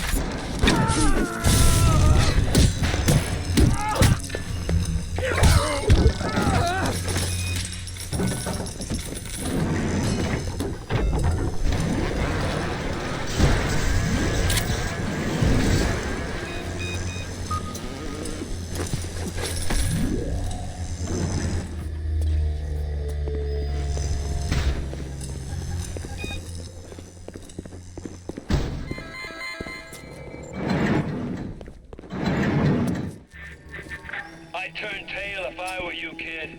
Ain't nothing here for you but tears.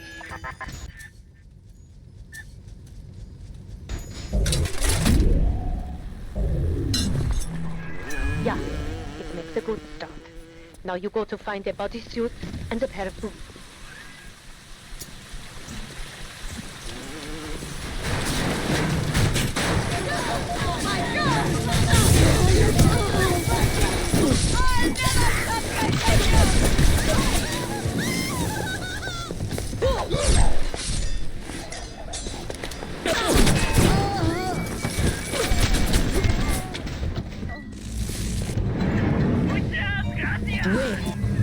This is where you find bodysuit. Mama's here to hold you. Now, look at you.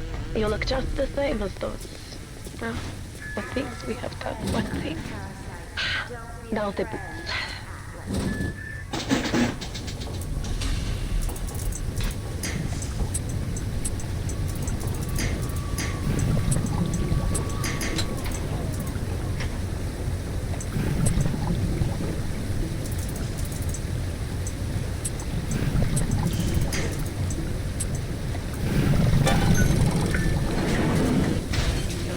My baby.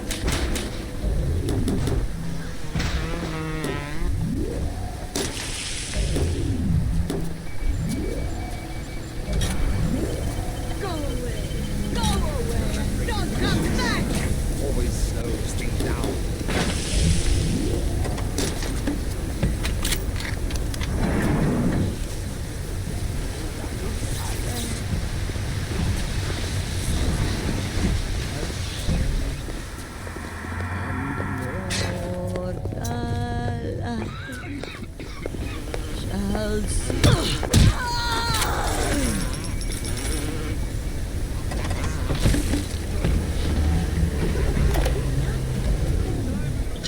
A terrible thing. Japanese kill every man in my city, except for Suchong. Suchong have opium. Very good opium. This war, terrible thing too. But not for Suchong. Everyone's scared now. Everyone need Adam. More the little sister's gonna make. Good Look around you. There's nothing to see. Rapture's a mausoleum, a goddamn cemetery funhouse. And you and the crowd is just ghosts. Just a matter of time till you realize.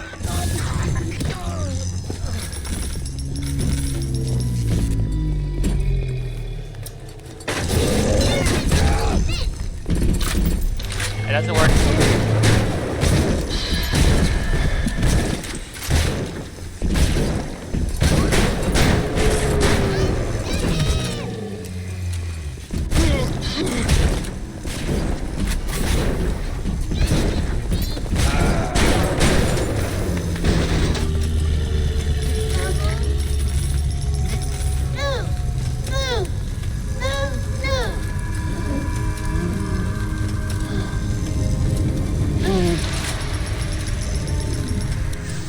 It is a wounded world. Thank you.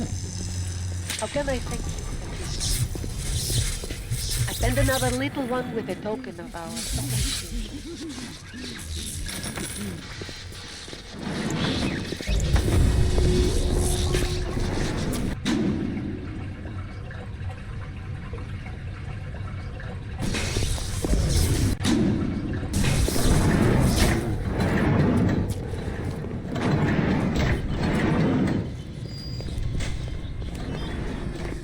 Oh, I'm ready for dream time, Mr.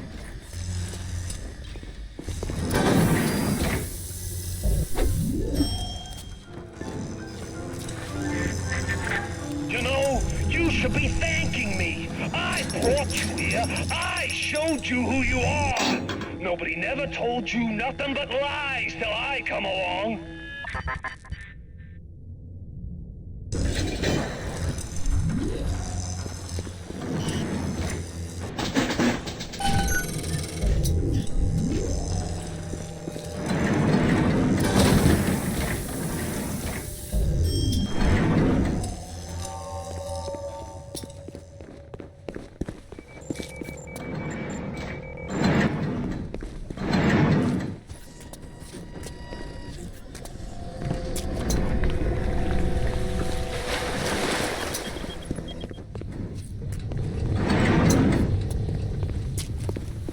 Trying to find boots to help that I don't get a good vision. I don't get good vision in this thing.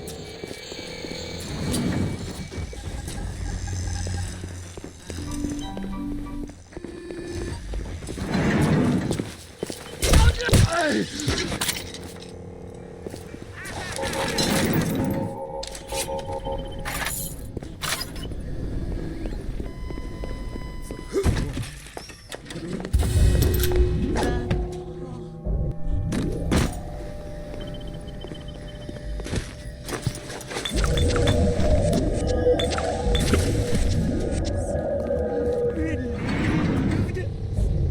Oh, precious thing, that grace. The hour I first believed.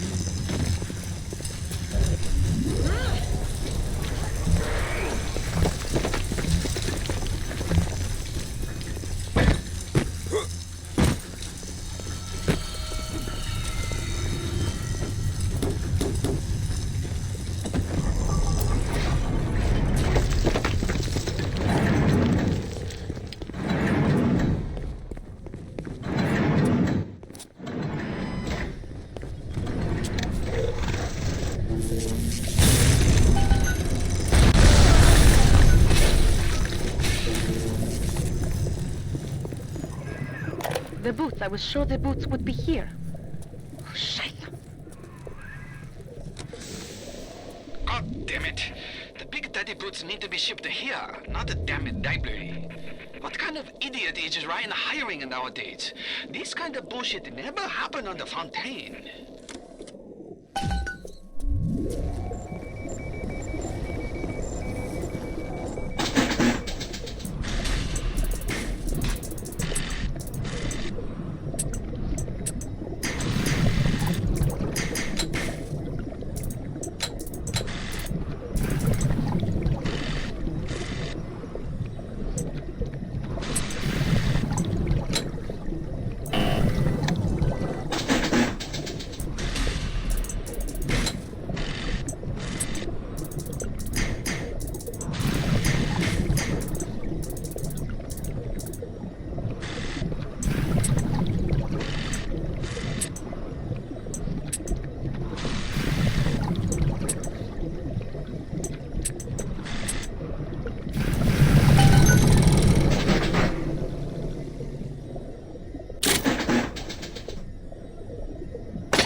it!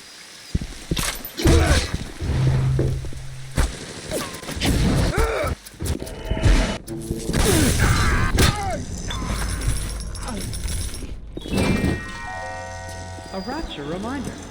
We all have bills to pay, and the temptation to break curfew to make a little extra Adam is forgivable. Breaking the curfew is not. Stay on the level and out of trouble.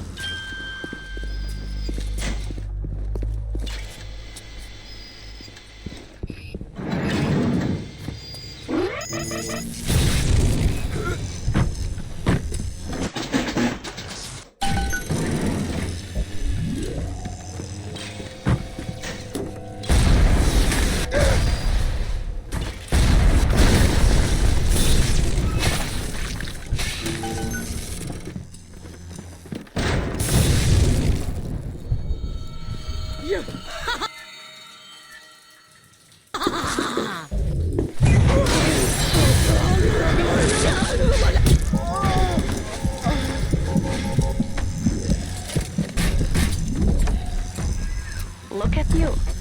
We will make Big Daddy out of you yet, I think. There is only one piece missing. The voice box modification machine in optimized eugenics. And then in Bioshock 2, they made this all the gameplay. At least they let you take the helmet off.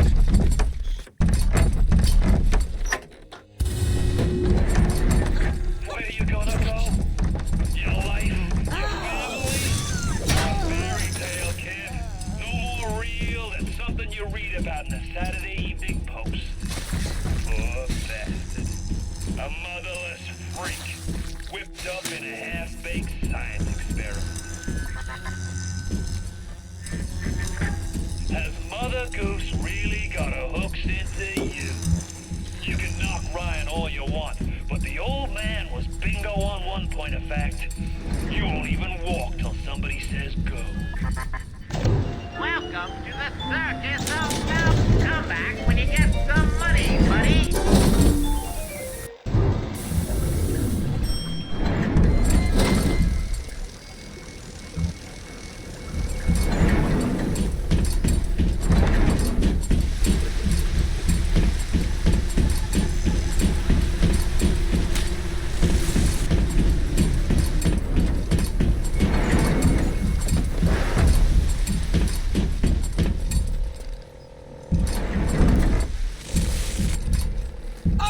Atlas is a friend of the parasite. Don't be a friend of the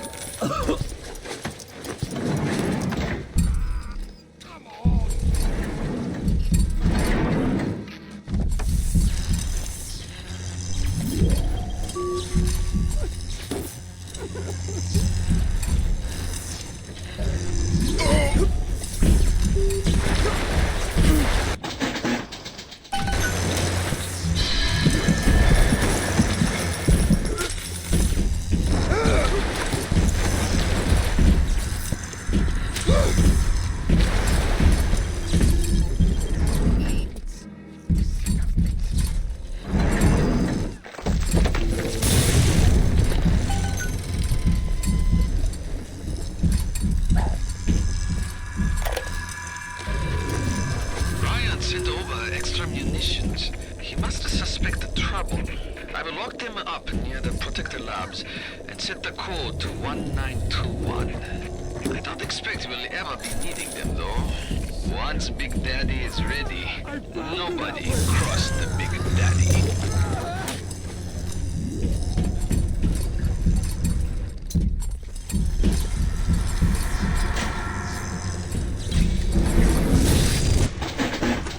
Oh, the other thing Fontaine was good about is he actually got Andrew Ryan insinuated that Frank was keeping the girls for, I believe, like a private harem or something. He was outright disgusted by that.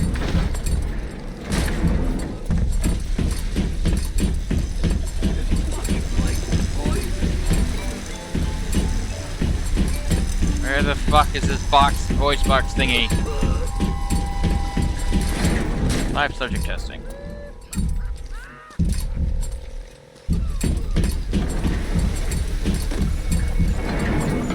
Keep away from the door!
two-way street. The crowd's holding auditions for the Frankenstein parade, and you're first in line.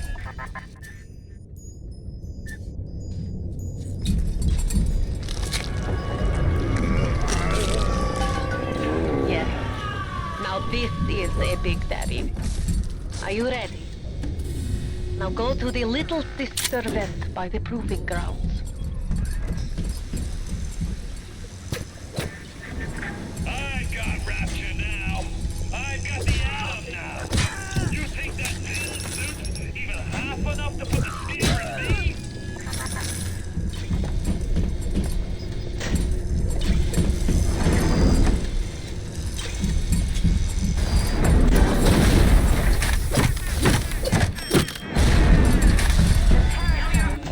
Welcome to the circus of... Three things. Free mind, free will, and free man.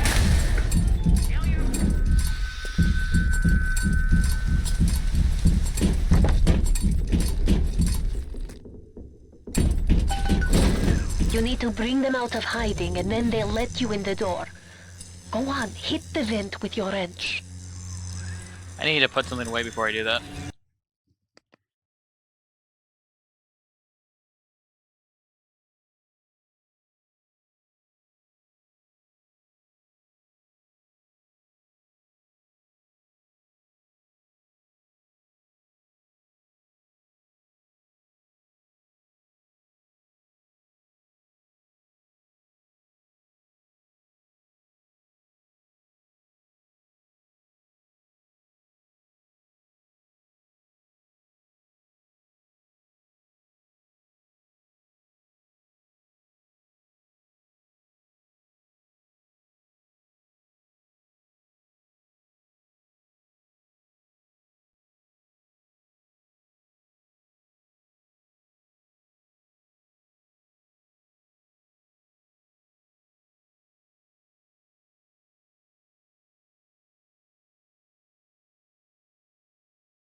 I'm back. Sorry about that.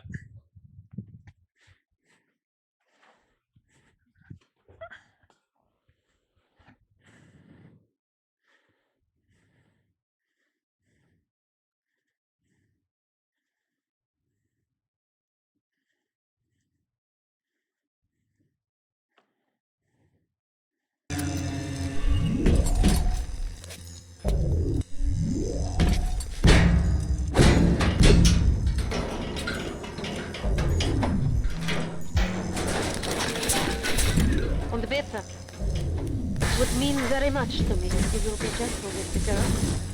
Mein kleines Mädchen.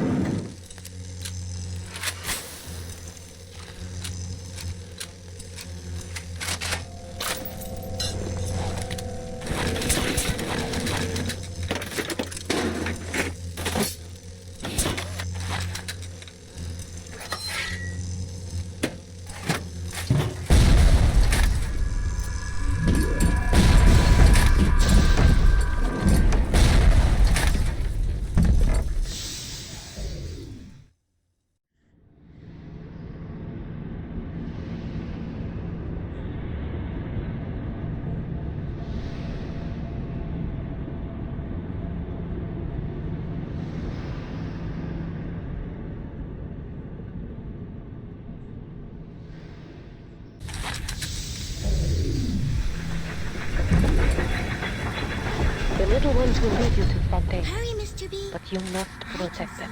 Angel dancing in the sky.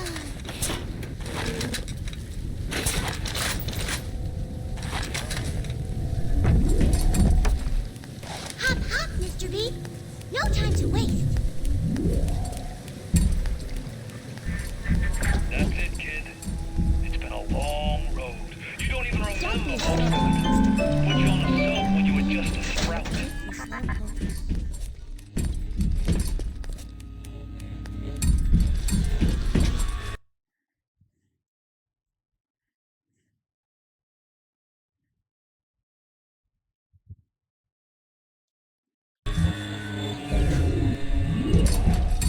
Time to go, Mr. B.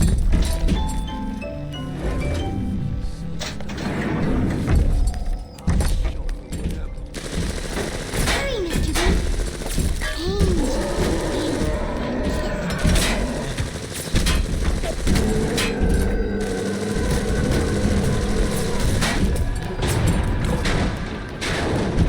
Hurry, hurry, Mr. Bubbles.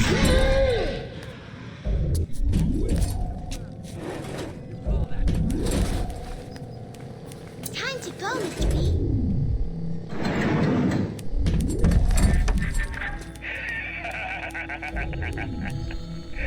I really wound you up with that wife and child bit. Oh, me poor Moira. I wee baby Patrick. Maybe one day I'll get me a real family. They play well with the suckers.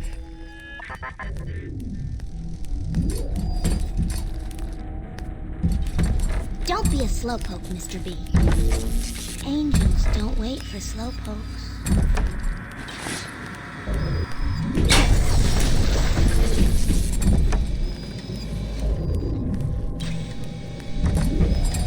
Hurry, Mr. B. Angel dancing in the sky.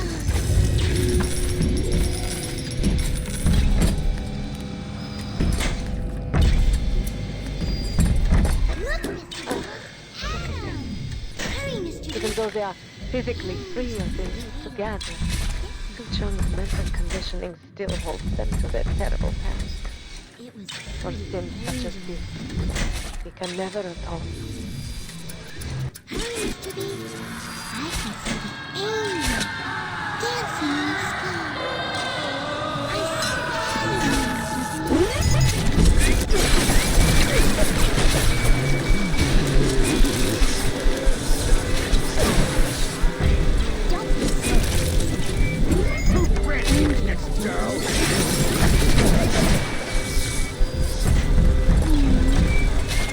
It looks sad, Mr. Goose. I'm good girl, Mr. B. Hurry! Hurry, Mr. Bubbles!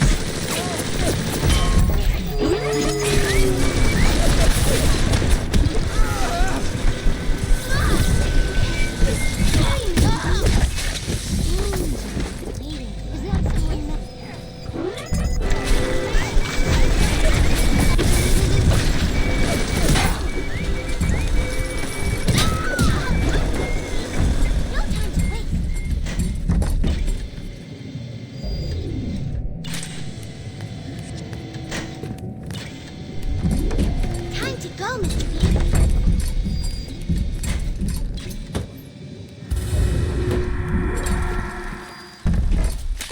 Hurry! Hurry, Mr. Bubbles!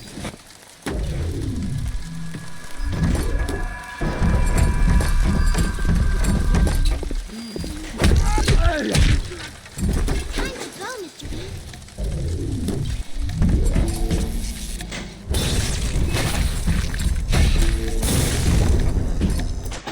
Hurry, Mr. B. I can see the angels dancing in the sky. Watch out! This one's The ready in to their heart burst. to draw the attention of this flight. Yeah, no, I'm aware of that. I've been working for that.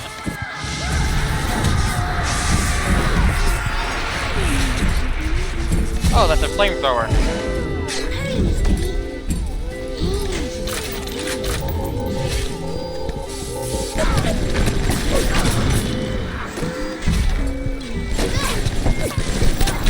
Don't be a slowpoke, Mr. B.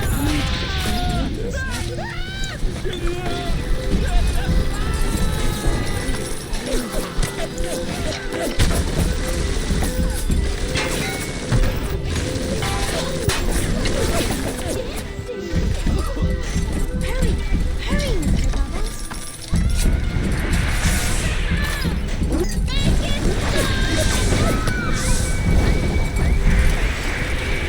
Don't be a slowpoke, Mr. B. Angels don't wait for slowpokes.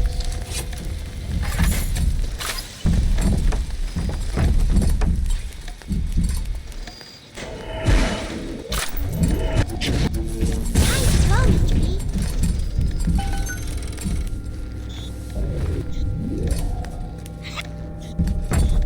Hop, hop, Mr. B. No time to waste.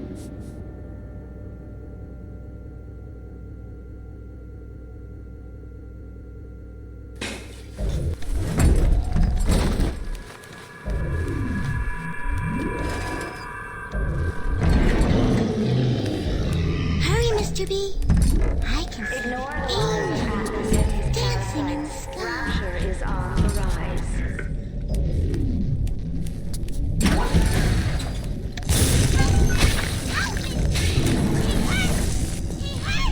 Hurry, Mr. B. Angels are waiting for our kisses.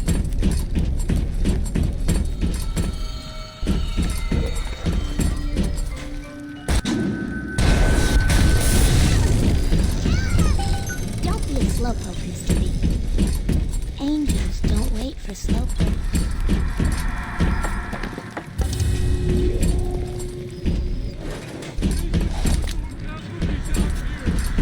Hurry!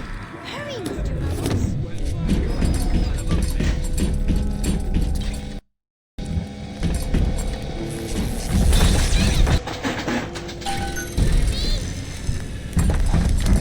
Hop, hop, Mr. B!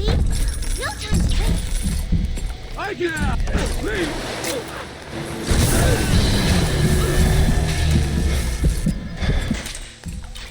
Time to go, Mr. B!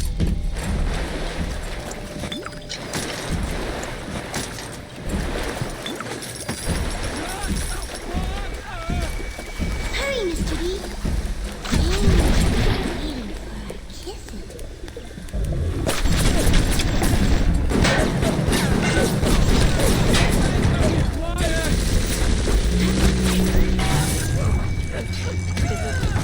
Not longer infused with Adam, they are as vulnerable as any child. If a little one falls, you can call for another at the vent. But to lose even one is a sin.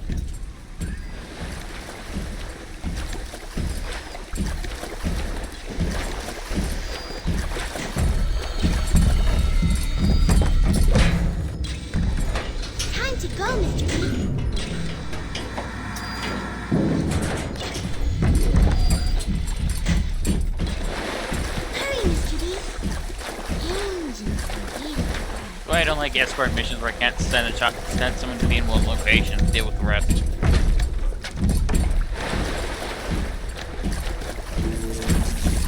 Hop, Mr. B. No time to waste.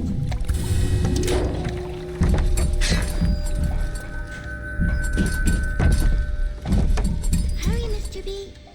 I can see angels dancing in the sky.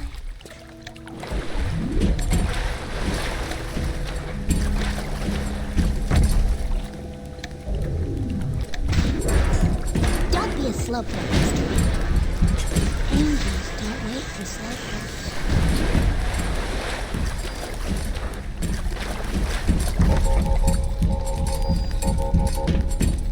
Hurry! Hurry, Mr. Bubbles!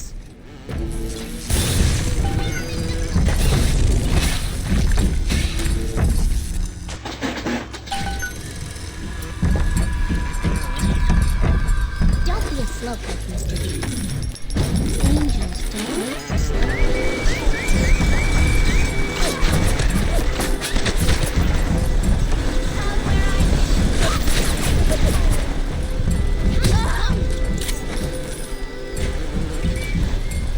Hurry! They harvesting will draw the attention of the slicers. Hurry! Hurry, Mr. Bubbles!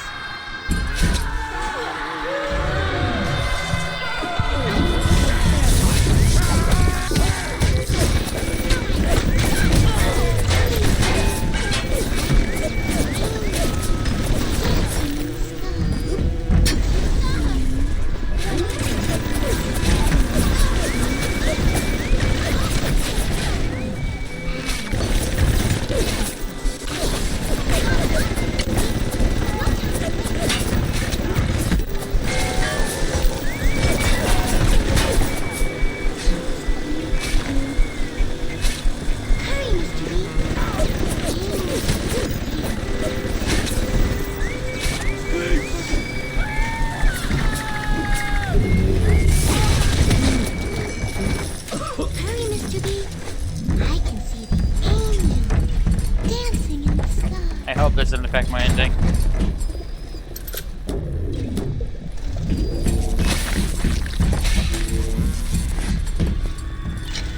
Time to go, Mr. B.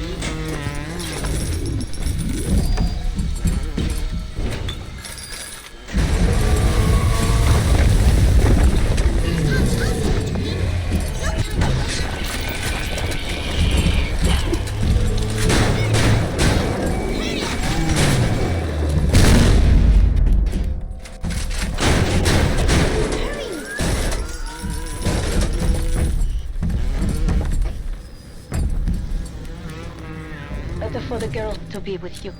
Better with you than alone. Alone in the crawling darkness. Angels don't wait for slowpokes. That might be plenty for the working scrubs and the pencil pushers. But I need more. More!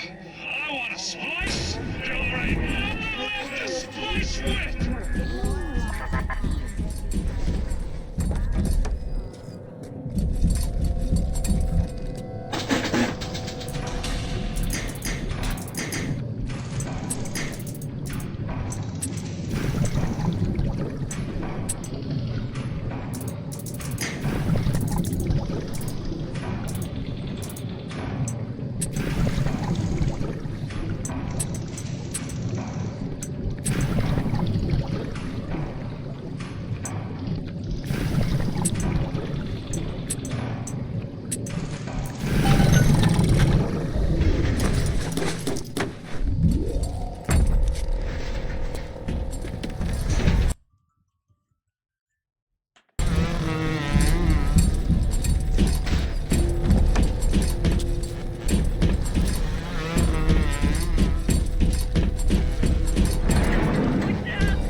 Fontaine is nearby.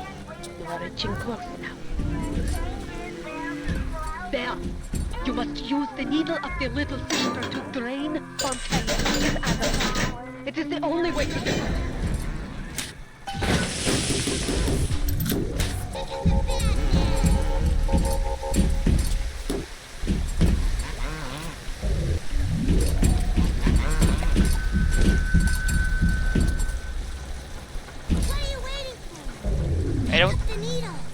Where's the needle?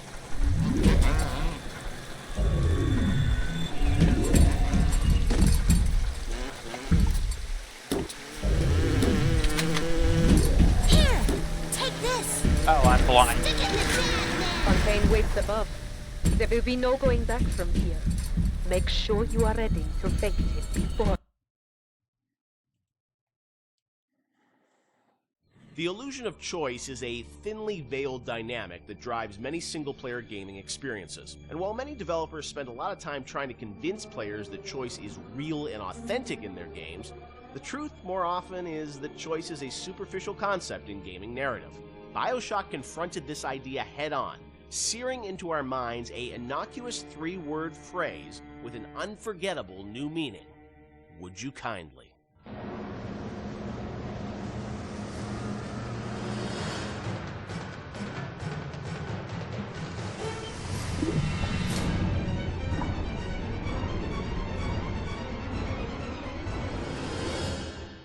Of course, one of the most memorable moments in the game is the "Would you kindly" phrase and the reveal of how that's been motivating the player throughout the entire game. It's still, to me, one of the most classic kind of narrative moments in games in the past decade. What's interesting about that phrase is that it didn't always start like that. Can you tell us sort of about the evolution of sort of the the conditioning of the player? And there was once Excelsior was the phrase once. Yeah, this is. I'm trying to recall some of this. So we had the idea, because we had the Andrew Ryan scene very early, and we knew sort of all the events that would happen. There were phrases before there was "Would you kindly." The notion existed and what it meant and what it was, but we didn't actually have the phrase "Would you kindly" until later. So we had a bunch of terms we threw in there. And like Excelsior was it for one point. That's probably comes from my Stan Lee fanboyism. Was that like so throughout the game? It would have been like Excelsior. Just randomly There are some things when you're making games you just sort of throw in as like. We need Sounds something. cool We need Why don't you something head here. over there, Excelsior? And then it sits there for a year. Right. And then all of a sudden you kind of forget it's not good, right? And then until somebody comes along and says, "Dude, seriously." Yeah. What, Or you meant Excelsior? it to be like a stub in. You never Right. meant it to actually gain traction, and then you're like, oh crap. But that sense of some phrase or word being repeated throughout the game that you wouldn't really realize its meaning until later, that was there very early on. Yes, yeah. And the fact that you would have something that seemed like a non-thing and then came back at you like a freight train later on was there from pretty early. Sit, would you kindly? Stand, would you kindly? Run! Stop! Turn. A man chooses. A slave obeys. So that phrase evolved, but talk about that, the sort of meta-narrative of, being in a game, thinking that you have a sense of choice and making these decisions, but then obviously realizing that the player ultimately didn't have choice or was conditioned in a way that they would react to that. That was, sort of a new idea for a game. Where did that come from on your side, kind of? Was there sort of a deeper sort of, meaning behind it? No, look, I think I was always interested in the concept, whether it's Oedipus, not to get too pointy-headed here, but Oedipus sort of thinking he has, I'm going to leave, this city and go to another city because there's been this prophecy about me and I'm going to avoid my fate and I'm in complete control, and then finding out he's not in control at all, to the Manchurian Candidate, which is a story I love about, somebody who you find out is just a puppet, living a life of a man, and Fight Club. I always love those kind of stories about who am I and what is my agency in this world, because look, we struggle. I think everybody struggles that. How much we really have control over, and how much is our boss or parents or whatever telling us what to do. So that seemed like a natural thing for a story, and because it came from movies, that idea a lot, and plays. Yeah. I don't think it was very. There was a lot of. It hadn't been explored in games really, and games are particularly interesting because you feel like you are interacting with choice, yeah. And you're really being, most games, especially at the time, you're really just being railroaded down a corridor. It's very easy to underestimate gamers, and I think probably I did a little of my own underestimation there, that it would be a little too pointy-headed for people, but people seem to really engage, because it spoke to an experience they had, a struggle as a gamer they've always had, which is like, I want to control, but how much control do I really have in this game? True. And Sean, it was also something that, was a great surprise when you played through the game, and I'm sure even for people on the team, did everyone know that when Ken was sort of doing it, or did it was revealed as people played through it? I think, I mean, at some point the entire team knew. It wasn't, it was something that was talked about with a smaller group before, you know, it was brought to the entire team. Early on, when you heard the idea and you just kind of clicks, right? You're like, okay, like I totally get this. Did like, people get it? I seem to remember people looking at me like I was like a lunatic. Maybe not the specifics, and maybe it's the Excelsior, or maybe you're talking about the Excelsior time, but the idea that you don't really have choice, and exactly like you said, you played through how many video games, and everybody's game is going to end the same way. You're going to kill these people, you're going to pass through these checkpoints, and you think you have a choice, but ultimately the only real choice is stop playing the game. So the idea that we're kind of like taking that on resonated. Now the actual, like, is it Excelsior or is it the Latin phrase I forgot, or if it's would you kindly? See, here's how I remember it, and I could be, I could be wrong. Yeah. I can remember being so surprised by the outside reaction because I remember the internal reaction being completely nobody connected or engaged to it. I mean, we worked on it. Yeah. And so I was kind of surprised by the outside reaction because I kind of thought it was like, as I said, it's a bit academic, right? Yeah. And look, it also could be a function of we're playing it close to the vest. I could be misremembering it, or it could also just be a function of nobody making the game had the experience of playing it through and getting to that moment. That's what I mean. Like it was revealed to them in advance of really playing it, so it wasn't that surprise. Yeah, they had seen it in all its really half-assed, development stages and along the way. Out of order. Yeah, out of order and all that. And it's not really something you can play test over an afternoon because it takes a little while to get to that point. You need to lack the knowledge about what the game is to be able to sort of have that experience all the way through. I know you guys have talked about the idea of Atlas, the voice actor changing, and it was, I guess, very important that you nailed that actor, right? And you trusted that actor until there was sort of the Fontaine reveal and sort of understanding that. Yes, trust was everything there, right? And so there was something about either the actor or the writing or the accent that just people immediately said, this guy's no good. Right. When the first Atlas we had, because you have to trust this guy, and if you don't, there's no trust. There's no punch in the gut. I think we've really focused on making him have personal stakes in the story as well. That he had his family trapped. Even, of course, it was all fiction, right? But he had skin in the game. He sort of spoke to you as a friend, and especially because the whole world was so hostile to you. I think it took a while to get that exactly right. Listen, I've got a family. I need to get them out of here. But the splicers have cut me off from them. If you can reach them in Neptune's bounty, then maybe, just maybe. I know you must feel like the unluckiest man in the world right now, but you're the only hope I'll ever see my wife and child again. Sean, what do you hope is the kind of lasting legacy of Bioshock? 10 years hence, a lot of things you guys were doing, have sort of become common now, right? With upgrades and moral choices in games and whatnot. But it was really pioneering work a decade ago. When you reflect on it, what do you hope people remember the game for sort of pushing forward? For me, it's telling a story with the medium and how we used everything available to us to tell that story. We used the environment to set up the backstory of Rapture and really create a sense of space, which I think is vitally important to getting the players to trust that, to sit down and kind of like just be in the space and let these things happen.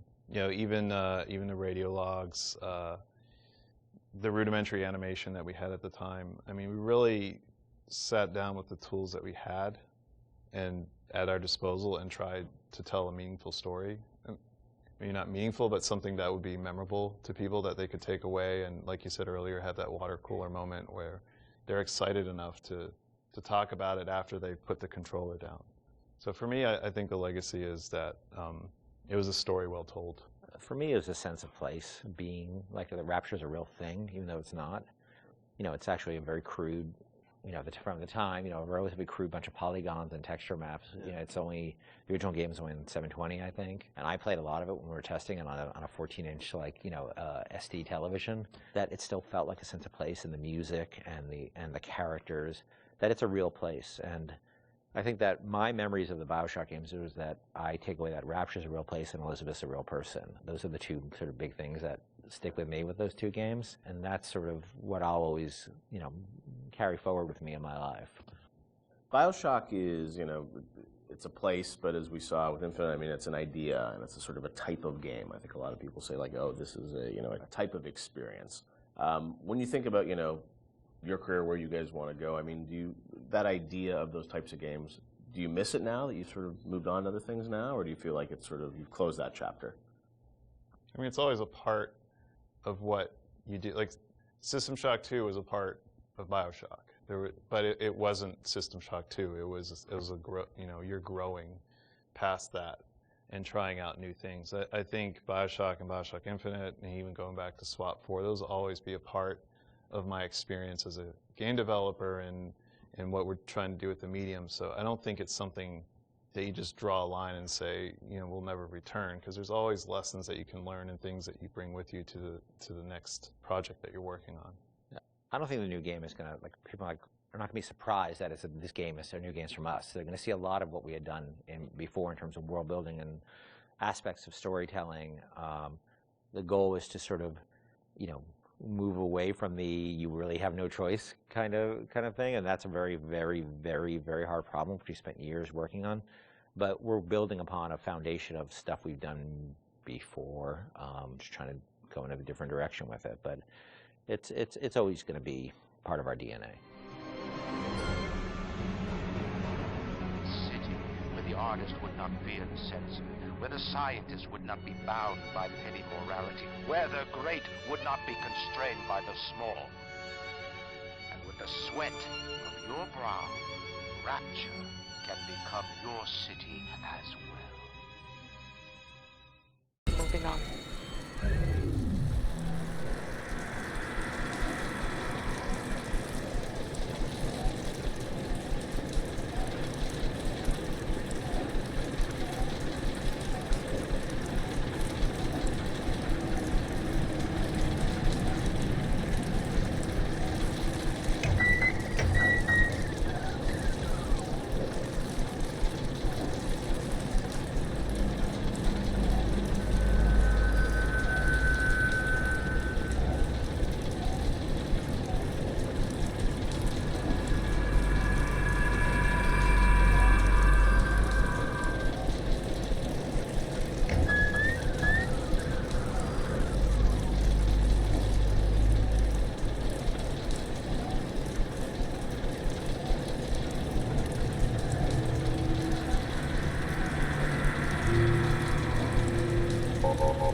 Okay, good, my head's just, we're having problems.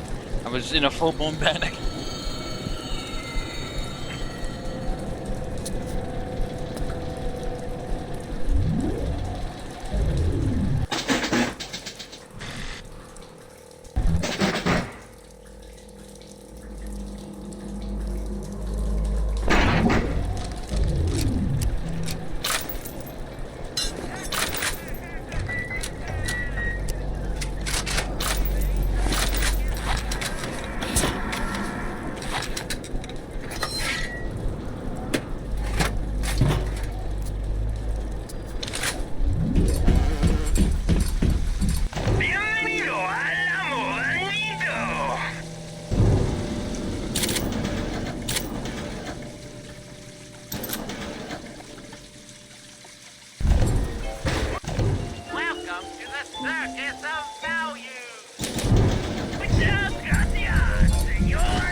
Right, let's kill it.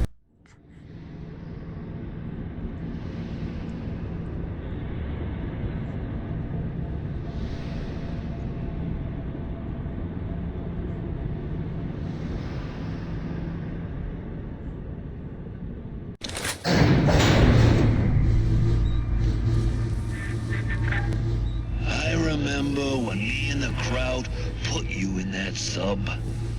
You were no more than 2.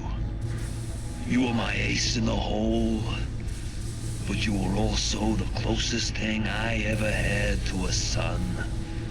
And that's why this hurts. Betrayal, kid. Life ain't strictly business.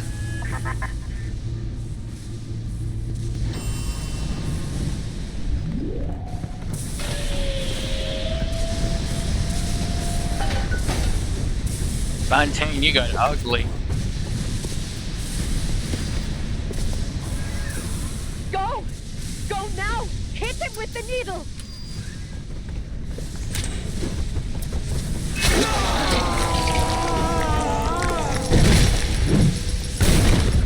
Come and get it!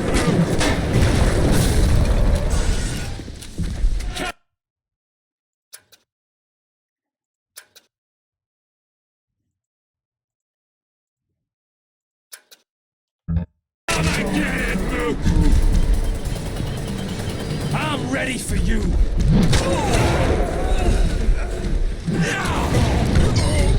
I'll put you down!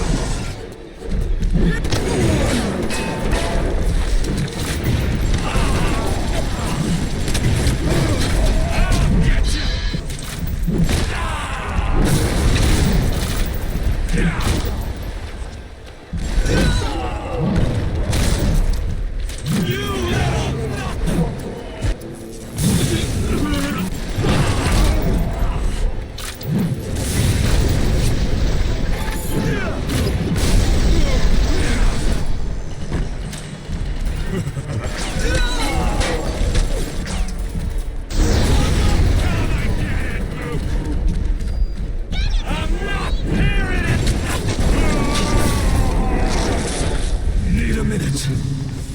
Then I'm gonna cut you to bits.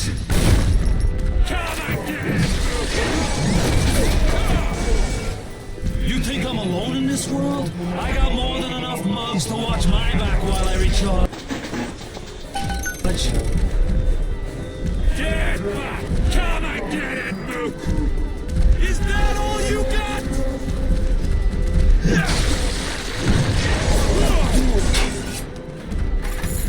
Come and get it, Luke! I'm ready for you!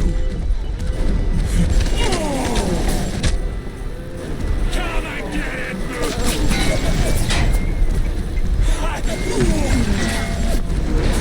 Come and get it, Luke!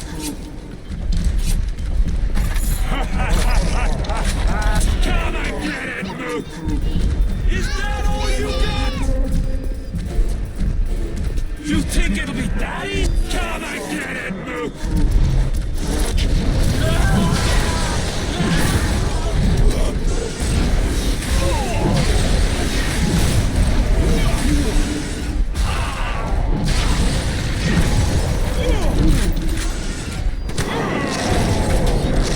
You think you got a shot at this? I'm barely getting started. You think I'm alone in this world? I got more than enough moms to watch my back while I recharge. I'll get you! Almost finished! Here it is! You think it'll be...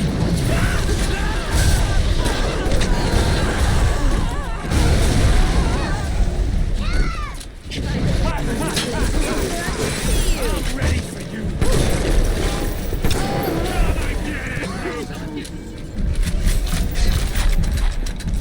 Get back! Come and get it, Luke!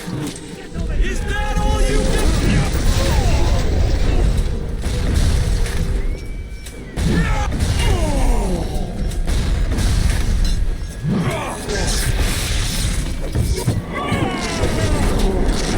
I paid good money for you. This is what I get?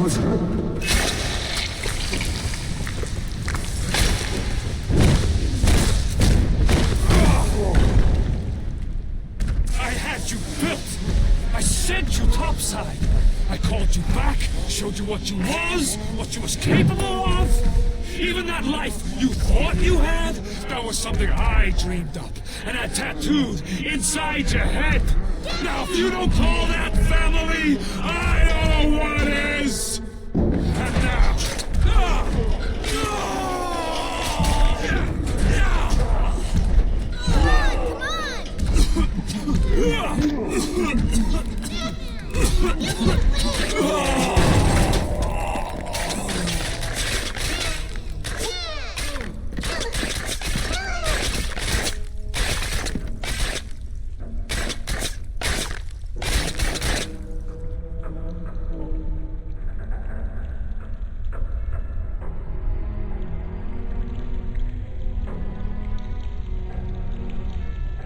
They offered you this city.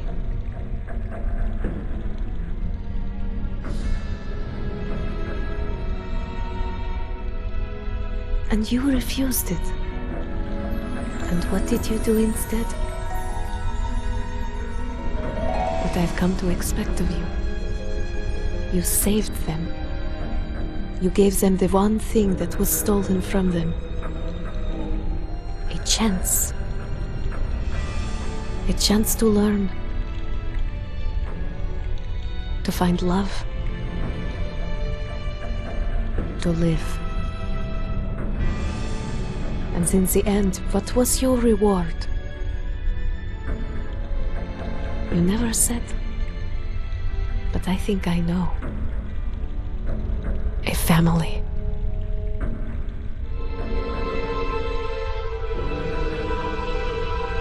The cutscene's kind of ruined by the sound effect that's blaring in the background. Alright, I'm gonna let us run out. And then I might start Bioshock 2.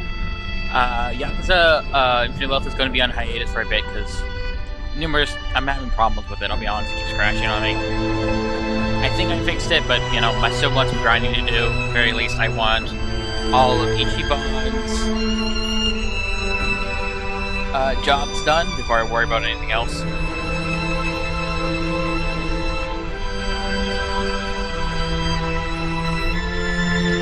Or not even Ichiban's job, I just want to complete the both dungeons.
I'm going to go back to the museum and maybe we'll try Challenger room. I'm not sure about that, but because I started a little bit late due to technical issues, I'll give you like let's say 20 more minutes.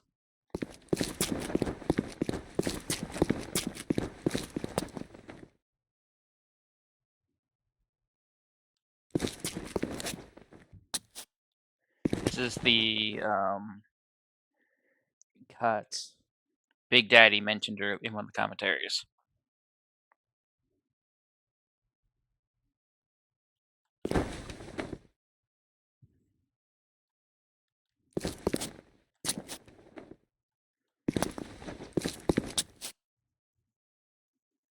This is also the early bouncer. I gotta say, the two-handed drill things looks like something would be like a power-up or something.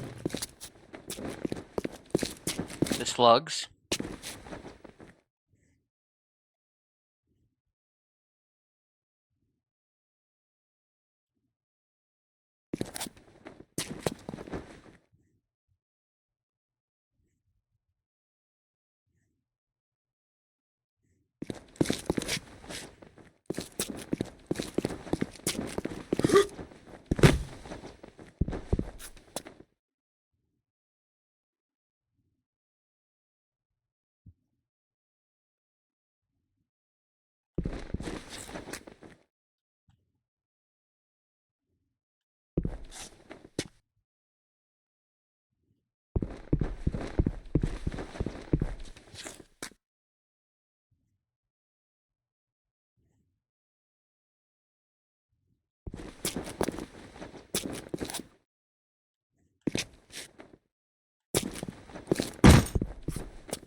Makes me wonder what his voice was.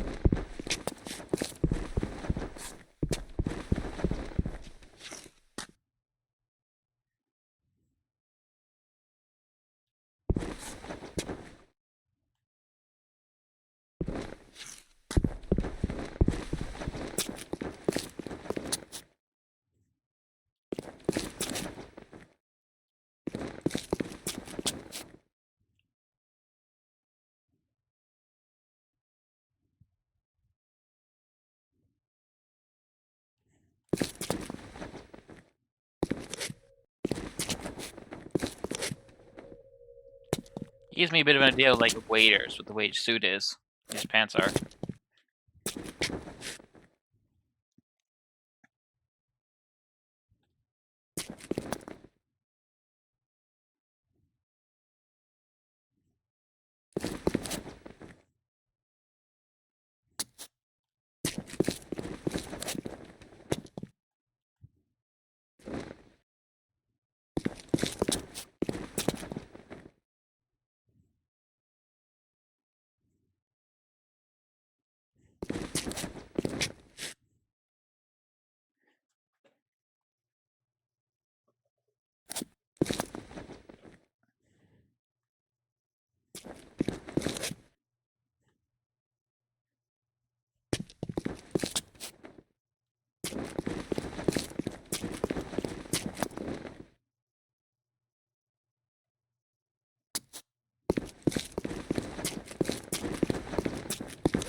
Right.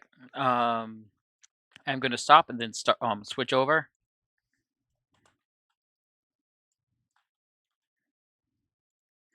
I'm gonna do something different for Bioshock 2. Since you play Big Daddy around little sisters, I'm going to privately see if I can cut down on swearing when I have little sisters around me.